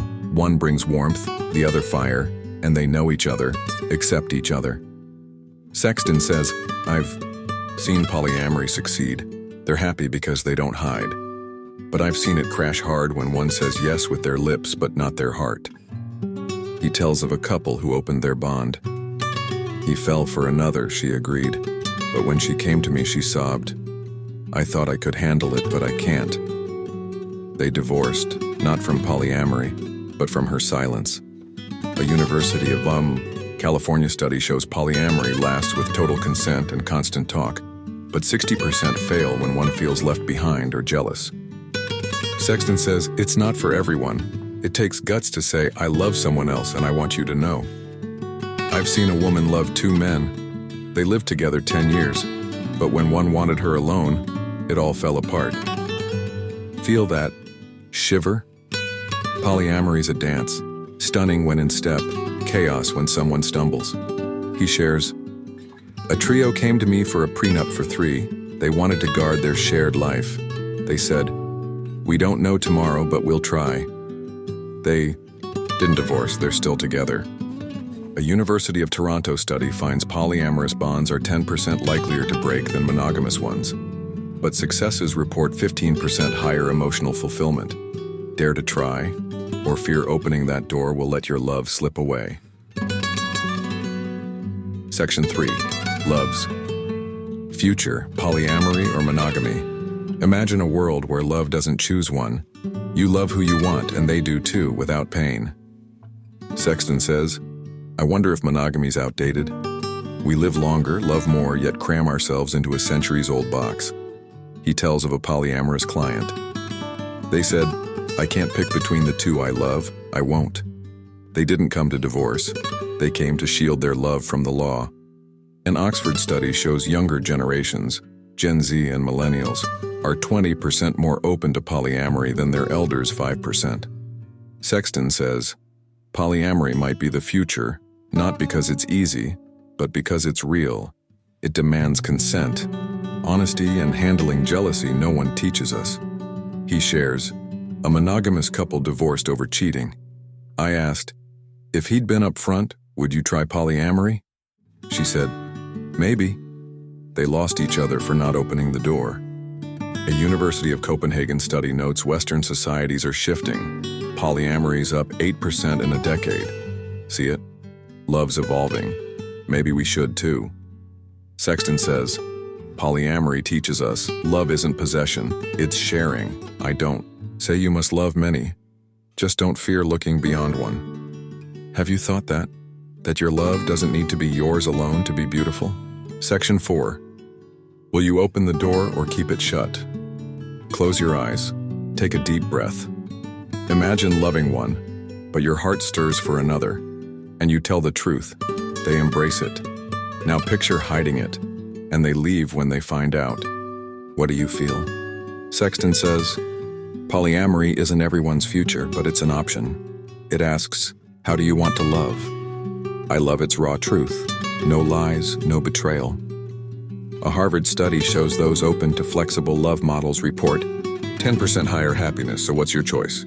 Keep love's door bolted one soul only or crack it open to see how much your heart can hold. Sexton says, you don't need to love many, just love true. Polyamory's one way to do it. Dare to peek through that door, even just a sliver. Connecting. Question and real action. Question. Have you ever thought you could love more than one at once? What scares you? Jealousy, society, or yourself? Action. Today, take 5 minutes to talk with your love or ask yourself if single. What do you think of love without limits? No need to change. Just listen. If you want, write 3 things you'd need to feel safe loving, one or many. That's your first step to see if polyamory is your future. Open up, explore. Part 15. The painful truth. We compare love to lies. Have you ever sat beside the one you love? Their warmth a quiet balm, yet felt a shadow creep over your heart as you thought, why don't we match that movie couple? Picture that moment. You hold them close, moonlight spills through the window, but a vague sorrow seeps in. Your love lacks the perfect rain-soaked kiss, the giant bouquet, the Hollywood scripted lines. James Sexton, the divorce lawyer who's cradled broken hearts for 25 years, slams his fist down and growls. We're killing our love by comparing it to lies. Films, social media, dreams that aren't real. I've seen them weep in my office, not because they didn't love, but because they thought it wasn't enough. Does your chest cave in? It's not just the fear of losing them. It's the dread you're shredding something real with illusions. This painful truth could save you, but do you dare face it? Sexton shares. I asked a woman, well, why do you want a divorce? She said, He's not like Ryan Gosling in The Notebook. I laughed, but she meant it. She craved a love that doesn't exist. Have you ever wondered why we measure our love against fairy tales, screens, and Instagram posts? Why we let fakes make the real feel small? Close your eyes for a second. Can you hear your heart? It's beating in a world of mirages, and Sexton's here to strip bare this gut-wrenching lie. Section 1. Fake love. Illusions from the screen. Imagine watching a romance flick, the couple racing through rain for a flawless kiss, music swelling, and you think, why isn't my love like that? Sexton cuts in with a bitter edge. We weigh real love, messy, flawed, cracked, against scripts where everything's perfect. I've seen couples come to me because they couldn't live like a movie. He tells of a man. He said, "She never surprises me like in films." She snapped, "You never say I love you like those characters." They divorced, not because love died, but because they chased a plot that's not real. A University of Pennsylvania study shows frequent romance movie watchers are 20% less satisfied with real relationships, craving perfect moments that don't exist. Sexton says, films give you 2 hours of bliss, but life's 24 hours. A day, with bad days, fights, morning breath you don't see on screen. He shares, a couple came to me after 50 Shades of Grey. She wanted him passionate like that. He said she asked too much. They lost each other over a fantasy. Hear absurdities laugh? It rings out when we think love must mimic cinema. Sexton says movies are fake. Directors, lighting, 20 takes for a kiss to look flawless. Real love has no rewind button. A University of Toronto study finds 65% of young people expect dramatic peaks in relationships like films. But life's no script. Have you ever sized up your love against a character? Thought, why aren't they more romantic? Section 2. Social media. Happiness's broken mirror. Imagine scrolling Instagram, seeing a couple locked in a beach embrace, captioned, "Love of my life." You smile, but a pang twists inside. You just fought over dishes. Sexton says, social media's love's worst enemy. I've seen couples post joy one day, scream in my office the next. He tells of a woman. She cried, "He never takes pictures with me like his friends." He said, "She lives for likes, not me." They divorced over photos that didn't tell the whole tale. A University of Copenhagen study shows comparing yourself to social media cuts self-esteem by 35% and UPS depression risk by 27%. Sexton says, you see their sunset kiss, not their car fight over dinner bills. It's an empty shell. He shares, a couple posted their 5-year anniversary. 3 days later, she told me he's cheated since year 2. Online, they were couple goals. Feel that choke? We gauge our love by others' lies, a yardstick of deceit. Sexton says, I've seen a woman end her life post-divorce. Online, she was a queen, gorgeous, happy. She told me I can't live this lie. She compared her life to those shots and lost. A University of Michigan study finds 70% feel worse after scrolling, convinced their love falls short. Have you done that? Seen a post and thought, I'm not enough? Section 3. The cost. When real love loses to illusions. Imagine sitting with your love, but instead of savoring them, you think, why don't we have their dreamy trip? Sexton says, we're destroying real love by stacking it against fakes. I've seen them come to me not because they didn't love, but because they thought theirs wasn't good enough. He tells of a couple. She wanted a movie-style proposal, flowers, fireworks, a song. He said, I'm no actor. She said, I deserve better. They lost each other chasing a ghost. A Harvard study on long-term joy shows focusing on a relationship's reality, good and bad, lifts satisfaction by 30% over chasing ideals. Sexton says, real love is the bad days. When you're tired, they're grumpy, you forget anniversaries. That's what makes it worth it. He shares, a man told me, she's not a movie star, but she's real. They didn't divorce, they stayed because they let go of illusions. Hear that hope's whisper? It's soft, but there. When you love what's true, not what's staged. Sexton says, when you compare, you lose. Nobody beats a dream. I've seen a couple split because he didn't buy a ring like his friends. Online post, they forgot love isn't the ring, it's the one wearing it. Have you forgotten that? Valued your love by things that aren't real? Section 4. Will you love real or chase lies? Close your eyes. Take a deep breath. Imagine embracing your love. No comparisons, no expectations, just their warmth against you. Now picture pushing them away because they don't match a film or a post. What do you feel? Sexton says, the painful truth is we compare love to lies, but you don't have to. I love real love's beauty, unscripted, imperfect, yours. A Stanford study shows ditching comparisons boosts happiness by 25% in a month. So what's your choice?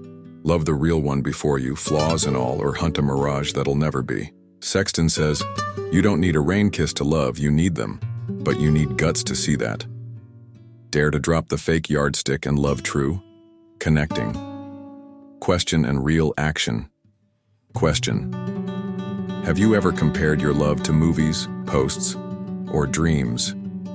How did it make you feel about them? Action. Today, take 5 minutes to look at your love, or picture them if single, and write 3 real things you adore. Not looks, not deeds, just who they are. If you're bold, tell them, I love this about you. That's your first step to stop comparing. Love real, right now. Part 16. Love is a book. Every chapter matters. Have you ever held your love's hand, their warmth threading through your fingers, and felt each second with them was a page you never wanted to turn past? Picture that moment. You sit beside them, their laughter a melody scripting a joyful passage, yet deep in your soul you know, one day this chapter will end, and you'll have to write on without them. James Sexton, the divorce lawyer who's cradled broken hearts for 25 years, speaks with a voice thick with tender ache. Love is a book. Each chapter has a start, a middle, an end. Some are poetry, some cut like knives, but everyone's worth it. Does your heart tremble? It's not just the fear of losing them. It's the bittersweet joy that every page you pen with them is a treasure. Love is your story. Do you dare cherish every chapter, short or long? Sexton says, I've seen couples weep in my office over their last chapter. But I always ask, do you regret starting it? Most say no, because every chapter, even the painful ones, taught them something. Have you ever wondered why we love knowing the book will close? Why we keep writing even when tears blur the ink? Close your eyes for a second. Can you hear your heart? It's beating in a story you author, and Sexton's here to unveil the beauty in every line. Section 1. Every chapter tells a tale, beautiful and fragile. Imagine flipping back to your love's first chapter, when you met, your heart racing like you'd run a marathon, eyes alight because a stranger suddenly became everything. Sexton says love's first chapter is magic. You don't know them, but you want to know it all. I've heard couples tell me, we met in the rain, he spilled coffee on me. They laugh, recalling it. He shares, a pair said, we fell in love at first sight. They divorced after 10 years, but they didn't regret that start. It was too beautiful. A Yale study on emotional memory shows love's first moments sear deepest into our minds. Dopamine surges, etching them forever.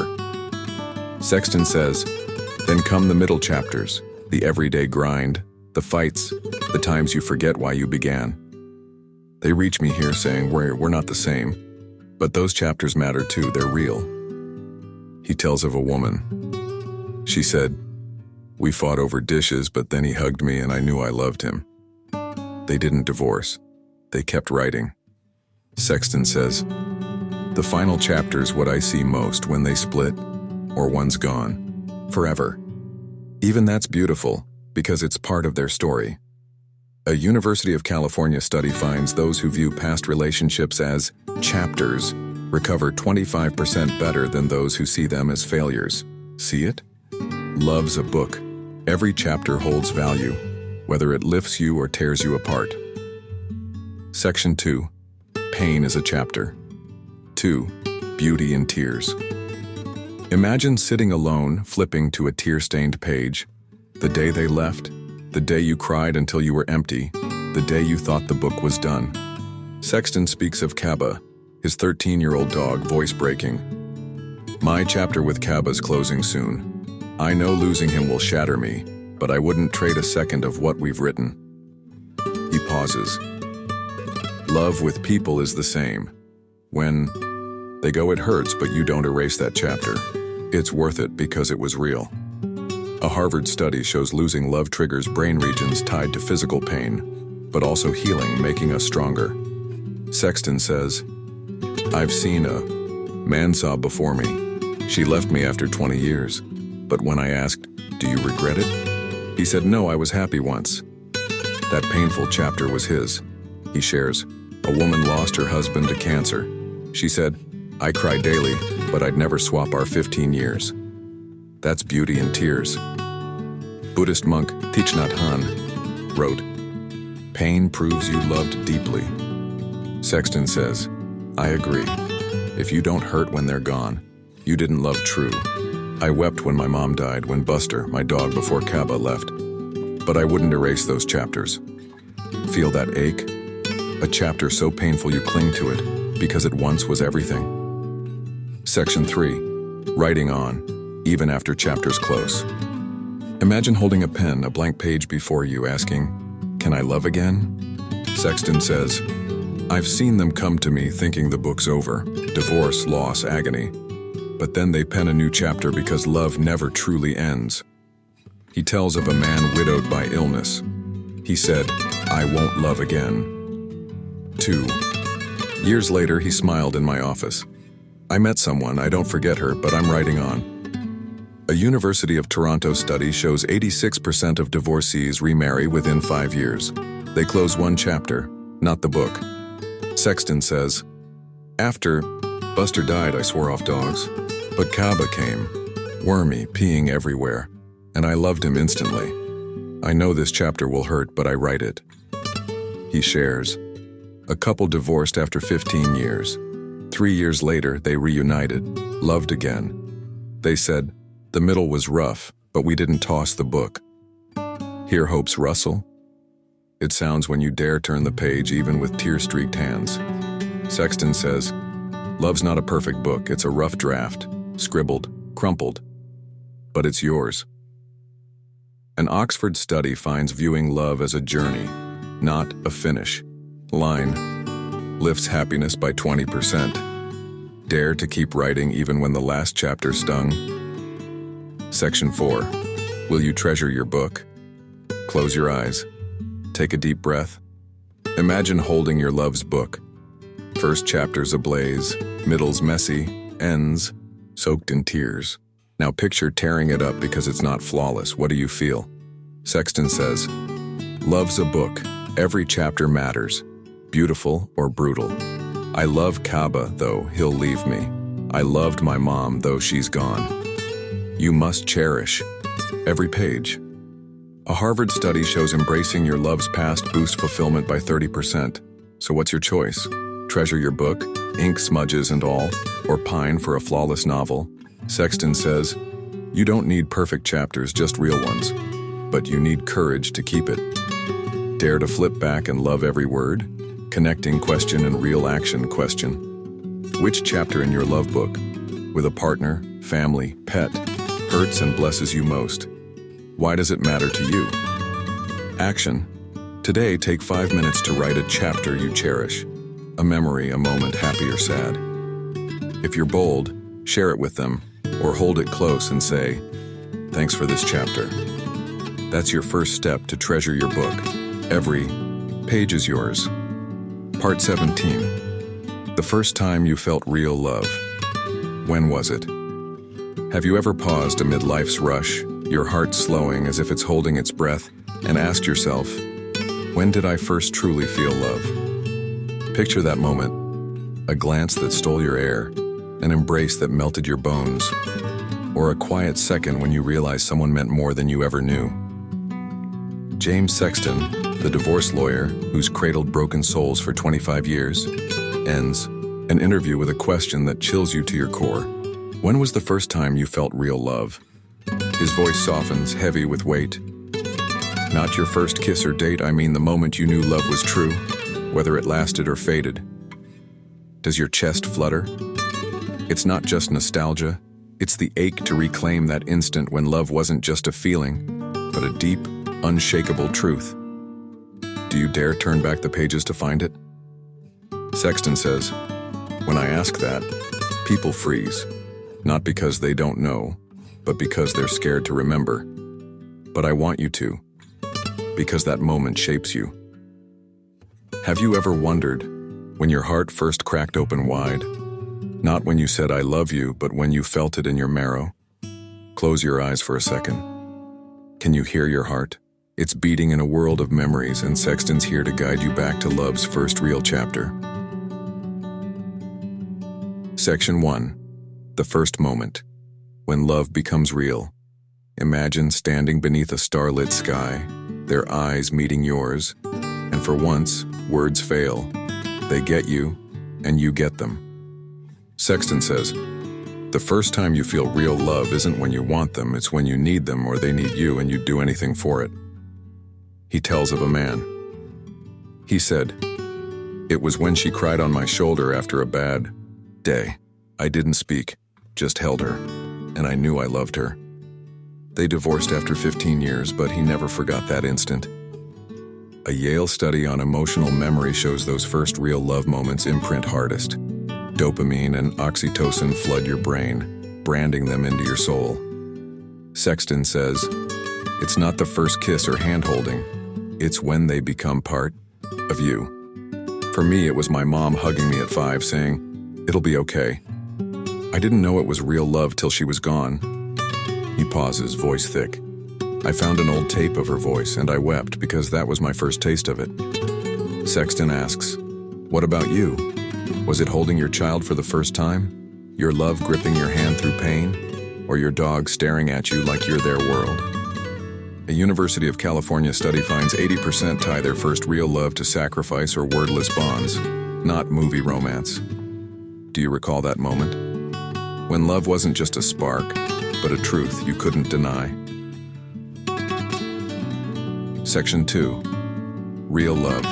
Imperfect, but true. Imagine sitting with them. No flowers, no candles. Just you two in a raw, ordinary moment. And you realize you love them, cranky or disheveled as they are. Sexton says, real love isn't a rain kiss, it's seeing them at their worst and staying.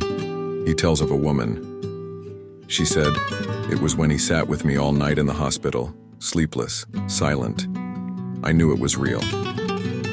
They split after 5 years, but she didn't regret that night. A Harvard study shows real love hinges on sincerity and acceptance, not looks or grand acts, but presence. Sexton says, with Kaba, my dog, it was when he lay beside me after a brutal day asking nothing but to be there. I knew I loved him, not for cuteness, but because he's my friend. He shares, a couple came to me divorcing. He said, I knew I loved her when she nursed me through a hangover. She said, I knew I loved him when he didn't leave me jobless. They parted, but held that chapter dear. Sexton says, real love doesn't need perfection, it needs truth. I've seen them cry before me, not because they lost each other, but because they forgot that first real spark. Feel that quiet pull? A moment so plain it screamed love's reality. Section 3. Memory as strength. Rediscovering love. Imagine sitting alone, flipping back to that first real love. A strength surging as you recall it. Sexton says, that first moment you felt real love is a beacon. It guides you through darkness, whether they're still here or not. He tells of a widower. He said, it was when she held my hand during chemo. I knew I loved her true. He hasn't remarried but lives on through that memory. An Oxford study shows strong love memories boost psychological resilience by 20% after loss. They remind you you've loved and can again. Sexton says, When Buster, my dog before Kaba, died, I thought I was done. But recalling our first hug, I knew I could, and Kaba came. He shares. A divorced woman said, "It was when he sang to me when I was scared." She didn't hate him. That memory let her love anew. Sexton says, "I ask this not to sadden you, but to lift you. For me, it's my mom, Kaba, those I've lost. They prove I can love real." Hear hope's whisper. It sings when you reclaim that first time, a memory that never leaves. Section 4. Will you find it again? Close your eyes, take a deep breath. Imagine stepping back to that first real love with your partner, family, pet. What do you see? How does it feel? Sexton says, the first time you felt real love is a gift. It doesn't need to last forever to matter. I love Kaba, though he'll go. You must find it to know who you are. A Harvard study shows reconnecting with love's memory lifts happiness by 15%, even if the bond's gone. So what's your choice? Let that memory fade in life's blur or reclaim it to love fiercer today. Sexton says, I don't care who you love, person, dog, yourself. Just recall when it was real. You need courage to feel it again. Dare to revisit that moment and let it guide you. Connecting question and real action. Question. When was the first time you felt real love? A look, a hug, a silent bond. How did it change you? Action. Today, take 5 minutes to write that first real love moment. Who was there? How you felt? Why it matters. If you're bold, tell them, if they're here. I remember this with you. If not, whisper to yourself, thanks for that. That's your first step to find real love again. Recall, relive. Part 18. Why do we love knowing we'll lose? Have you ever hugged someone so tight their warmth seeps into your marrow, only to hear a cold whisper in your soul? One day, I'll lose them. Picture that moment. You gaze into their eyes, your heart swelling with joy, but a shadow lingers. You know this love, no matter how radiant, will end by parting, by loss, or by death's quiet hand. James Sexton, the divorce lawyer who's cradled shattered lives for 25 years, speaks with a voice thick with raw ache. Why do we love knowing we'll lose? Because loving is the bravest thing you can do. You bare your heart, knowing it'll break. Does your chest seize? It's not just fear, it's awe at your heart's courage, daring to love despite the cost. Why do we plunge in? Do you dare seek that answer within yourself? Sexton says, I've seen them sob before me, over divorce, over death, over a dog's last breath. But when I ask, do you regret loving them? Most say no, because love, even brief, outshines any pain. Have you ever wondered why we dive into love's flames knowing they'll burn us? Why we hold tight, though we'll one day let go? Close your eyes for a second. Can you hear your heart? It's beating in a fleeting world, and Sexton's here to walk you through life's greatest riddle. Section 1. Love and loss. Two sides of one coin. Imagine grasping your love's hand, feeling like the universe pauses, but a thought slips in. They won't always be here. Sexton says, love and loss are inseparable. You can't have one without the other. I love Kaba, my dog, but every day I hold him, I know he's slipping away. He pauses, voice trembling. I know his loss will crush me. 13 years isn't enough, but I love him still because he saves me every day. Hear his heart crack? It's not just sorrow, it's valor. A University of California study shows love floods your brain with dopamine, but loss hits like physical pain. Two sensations entwined so tight they're one. Sexton says, I volunteered at a hospice, sat with people breathing their last. They didn't rue loving, they rued not loving more. A man told me, I loved my wife 50 years and I'd take one more day. He passed, but his love lives on. Buddhist monk Thich Nhat Hanh wrote, we love because all is fleeting. If it lasted forever, we'd never cherish it. See it? We love because we'll lose. That's what makes it priceless. Sexton shares, a couple came to me divorcing. She said, I love him, but I can't stay. He said, I love her even if she goes. They parted, but didn't regret, because it was real once. Who in your life do you love, knowing they'll fade? A person, a pet, a moment? Section 2, Courage to Love, Despite the Price. Imagine facing your love, heart racing, thinking, this will hurt when they're gone, but I'll love them anyway. Sexton says, loving takes guts. You know it'll wreck you, but you leap. And I loved my mom, though I knew she'd leave. I love Kaba, though he won't outlive me. He tells of his mother. When Buster, my dog before Kaba died, I swore I'd never love again. I couldn't bear that agony. But Kaba came, wormy, peeing on my floor, and I loved him instantly. I know he'll rip my heart apart, but I do it. A Harvard study shows those who love after loss recover 20% stronger. Pain's part of love, not its foe. Sexton says, I've seen a man marry his dying wife, knowing she'd go soon. He said, I knew when we wed she'd die. I still said, yes, because I wanted every day with her. He wept, but didn't regret. Hear hope's pulse? It beats when we love, knowing the end looms. Thich Nhat Hanh says, when you love, you embrace pain, not because you crave it, but because you crave life. Sexton shares, a woman told me, I loved him though he cheated. When he left, it hurt, but I don't regret. She loved again, because she's brave. Have you loved like that, knowing the cost, yet opening your heart? Section 3. Why? We don't stop, love's unyielding power. Imagine losing someone, your love, your kin, your pup, thinking, I can't love again. But then one day you do, a new soul, a new pet, a new spark. Sexton says, we love knowing we'll lose because it's human. We can't quit. 86% of divorcees remarry in 5 years.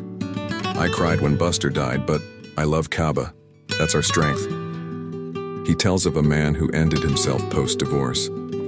He lost his wife, home, pride. I got an email, he's gone. I wept, but most don't. They love again because it's worth it. An Oxford study shows humans can love boundlessly. Loss doesn't shrink that, it deepens it. Sexton says, when my mom passed, I found her voice on tape and sobbed. But I didn't stop loving. I love my family, Kaba, people I meet. Each loss teaches me to love fiercer. He shares, a couple divorced after 20 years. 5 years later, they reunited, loved again. They said, we lost each other, but not love. Feel that power? It's in you, whether you see it or not. Sexton says, we love because it makes us alive, not just surviving, but living. I love Kaba because he reminds me I can, even after losing all. A University of Toronto study finds those who love post-loss report 15% higher joy. They cherish more. Have you stopped loving, or do you always find a new page? Section 4. Will you love knowing you'll lose? Close your eyes. Take a deep breath. Imagine embracing your love, partner, kin, pup, knowing they'll leave one day. Now picture pulling back, scared of pain. What do you feel? Sexton says, why do we love knowing we'll lose? Because not loving hurts worse. Living without it is dying inside. I love Kaba, though he'll go. You must love, despite the price. A Harvard study shows those who love after loss live 20% more fulfilled. So what's your choice? Love knowing you'll lose, or lock your heart to dodge pain. Sexton says, I don't regret loving my mom, Kaba, those I've lost. You need courage to love like that. Dare to open your heart, though this book will end. Connecting question and real action question. Have you loved someone knowing you'd lose them by split time or death? What kept you loving them? Action. Today, take 5 minutes to hug someone you love, partner, kin, pet, and think, I love you, though I'll lose you. Then say, thanks for being here. If you can't hug them, write it down. That's your first step to brave love. Love now, despite the end. Part 19. Marriage isn't the destination. So what is? Have you ever stood before a mirror, staring at the ring on your finger and whispered to yourself, "Is this all love has to give?" Picture that moment. You step through marriage's door, bells chiming, your smile wide as cheers ring out. But deep inside, a quiet question stirs. What now? Is this the end, or just a stop along the way? James Sexton, the divorce lawyer who sifted through love's wreckage for 25 years, slams his fist down and declares, "Marriage isn't the destination. It's a contract, a choice, not the final answer." So what is? I've seen them come to me thinking a ring fixes everything, but it doesn't. Does your heart quiver? It's not just doubt. It's the longing for a deeper meaning to your love. Marriage is just one page. Do you dare seek the rest of the story? Sexton says, "I've asked couples, why'd you marry? They say, because we love each other. But divorcing, they see love doesn't need paper to breathe." Have you ever wondered why we stake our lives on a ritual, a signature, and call it happy ever after? Why we think a ring's the finish line when it's only a comma in love's book? Close your eyes for a second. Can you hear your heart? It's beating in a world where marriage isn't all, and Sexton's here to guide you to the bigger question. So what is? Section 1. Marriage, myth of the finish line. Imagine you're in a glowing chapel, sunlight streaming through stained glass, painting hues across your love's face. They look at you, eyes like stars, and your heart melts. This is forever, you think. But Sexton cuts through with a sardonic grin. Marriage isn't the destination. It's the fairy tale we're taught to swallow. I've seen them hit my office months after the vows, sobbing, "We thought it'd be perfect. It's not." He tells of a couple. They wed after 3 years of love, saying, "We want stability." 48 hours later, they're with me, begging to undo it. Marriage isn't a cure. It's a new beast. A University of Chicago study shows 60% of couples expect marriage to complete their bond, but 70% face more stress after because they pinned the wrong end. Sexton says, "We're raised to see it as the peak. Find them, marry them, live happy forever. But I see 56% fail because they think a ring's magic." He shares, "A woman told me, I married him for safety. Divorcing, she said, I don't need paper to love." Marriage isn't the goal, it's a step. Existentialist Jean-Paul Sartre wrote, "Life has no destination. It's a journey you give meaning." Sexton says, "Marriage is too. It's not the end. I've seen couples love 30 years without it, happier than ring wearers." See it? We hoist marriage up high, but it's just an option, not the truth. Section 2. If not marriage, what's the real goal? Imagine sitting with your love, no ring, no papers, just two hearts in rhythm, asking, what really matters?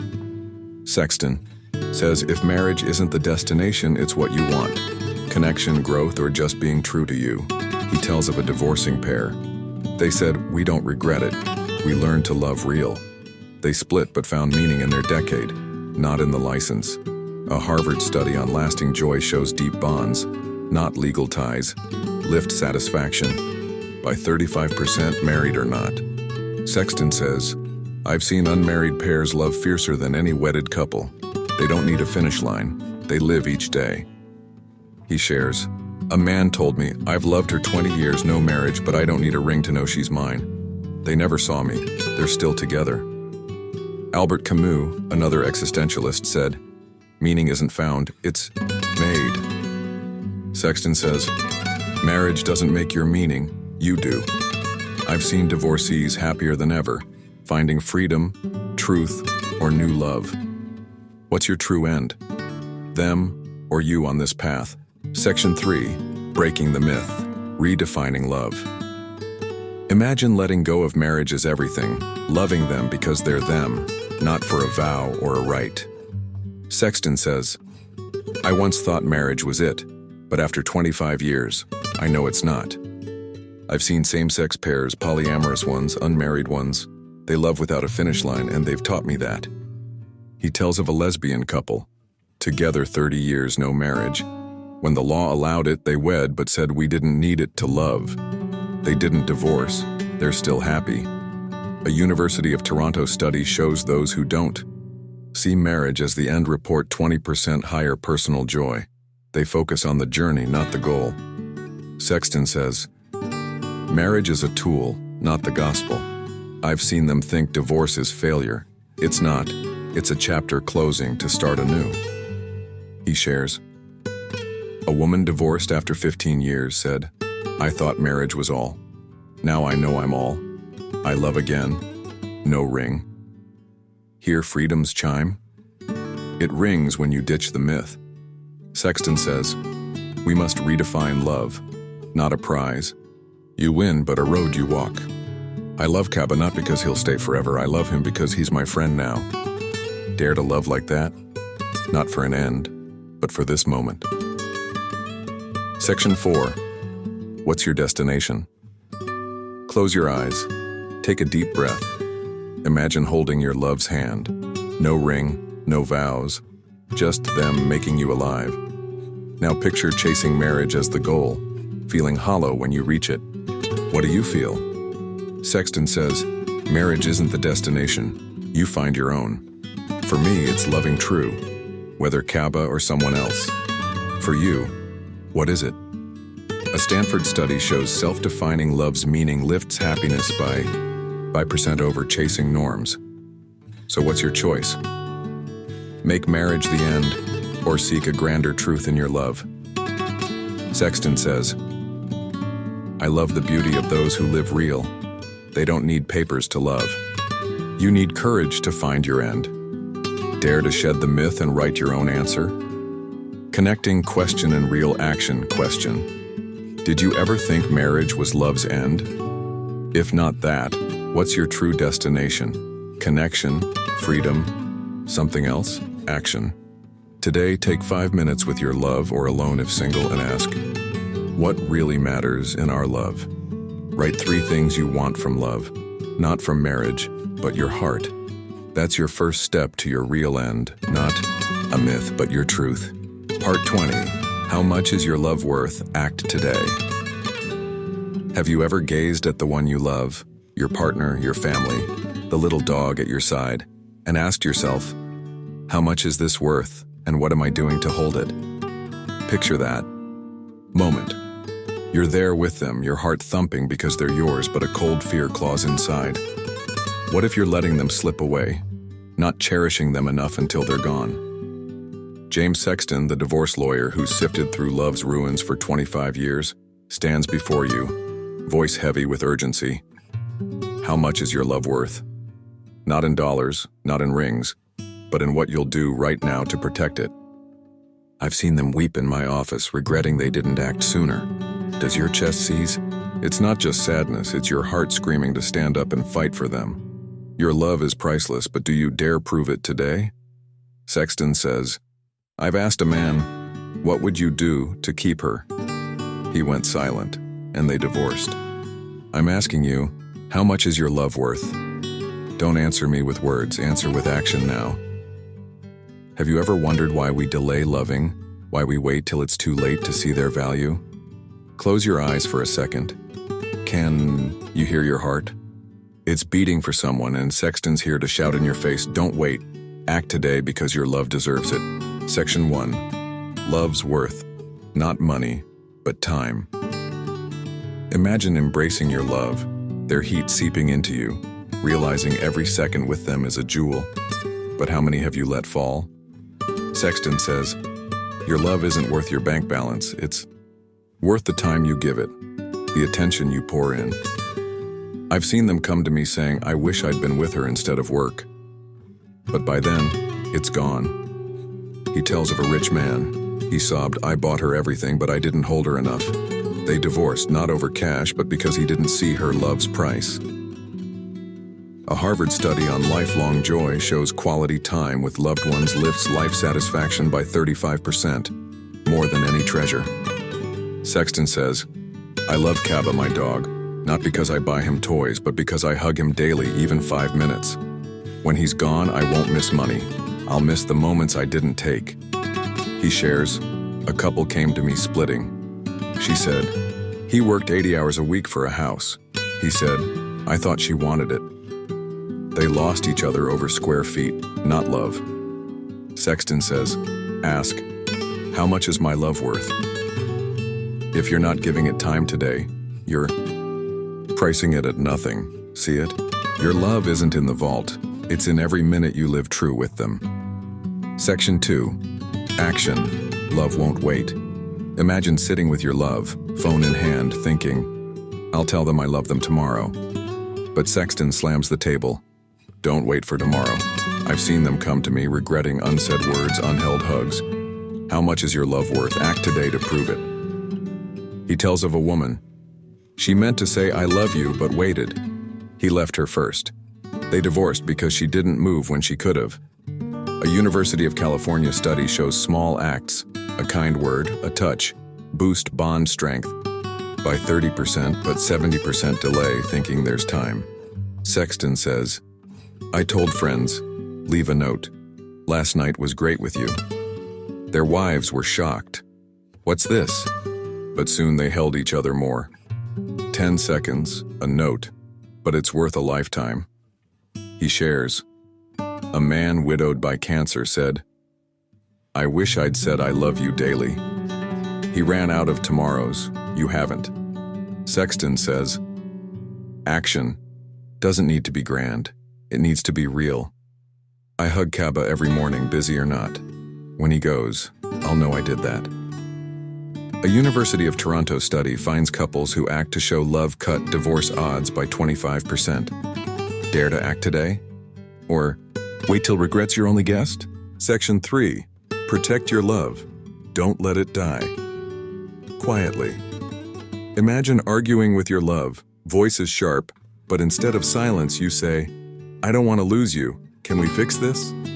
Sexton says, how much is your love worth? Enough. To fight for it. I've seen them reach me because they let love die in silence, no words, no fixes, no effort. He tells of a couple. After 10 years, they split. She said, he never told me when I hurt him. He said, she never asked.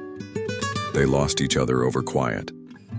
A University of Denver study shows 80% of divorces from lost connection could have been dodged with early action. Speaking, mending, guarding. Sexton says, I call it preventative maintenance, like checking a car before it dies, but most wait till it's wrecked. He shares, a man lost his wife because he didn't say he felt distant. When he did, she was gone. If he'd acted sooner, I wouldn't have met them. Sexton says, love doesn't live alone, you must protect it.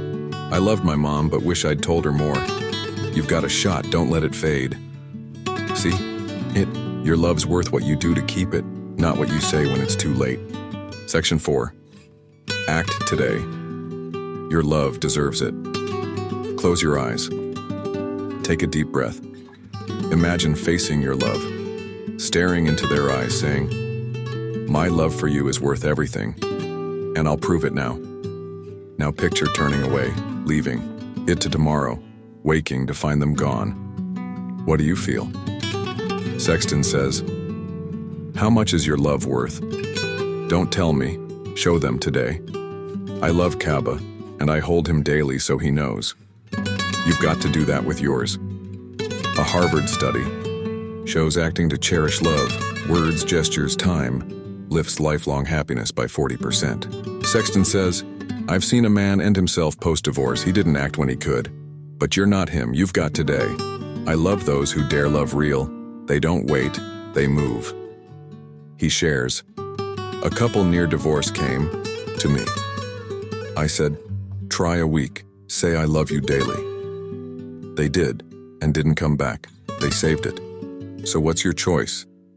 Act now to show your love's worth, or weep when it's dust. Sexton says, your love's a gift, but it'll vanish if you don't unwrap it. Act now, you've no certain tomorrow. Dare to rise and do it? Connecting. Question and real action. Question. How much is your love worth? To your partner, kin, pet? What are you willing to do today to prove it? Action. Right now, do one thing to guard your love. Hug them 10 seconds longer. Say, I love you, for no reason, or leave a note. Thanks for being mine. If single, act for you. Write, I'm worth love. Do it daily this week. That's how you price your love. Not words, but action today.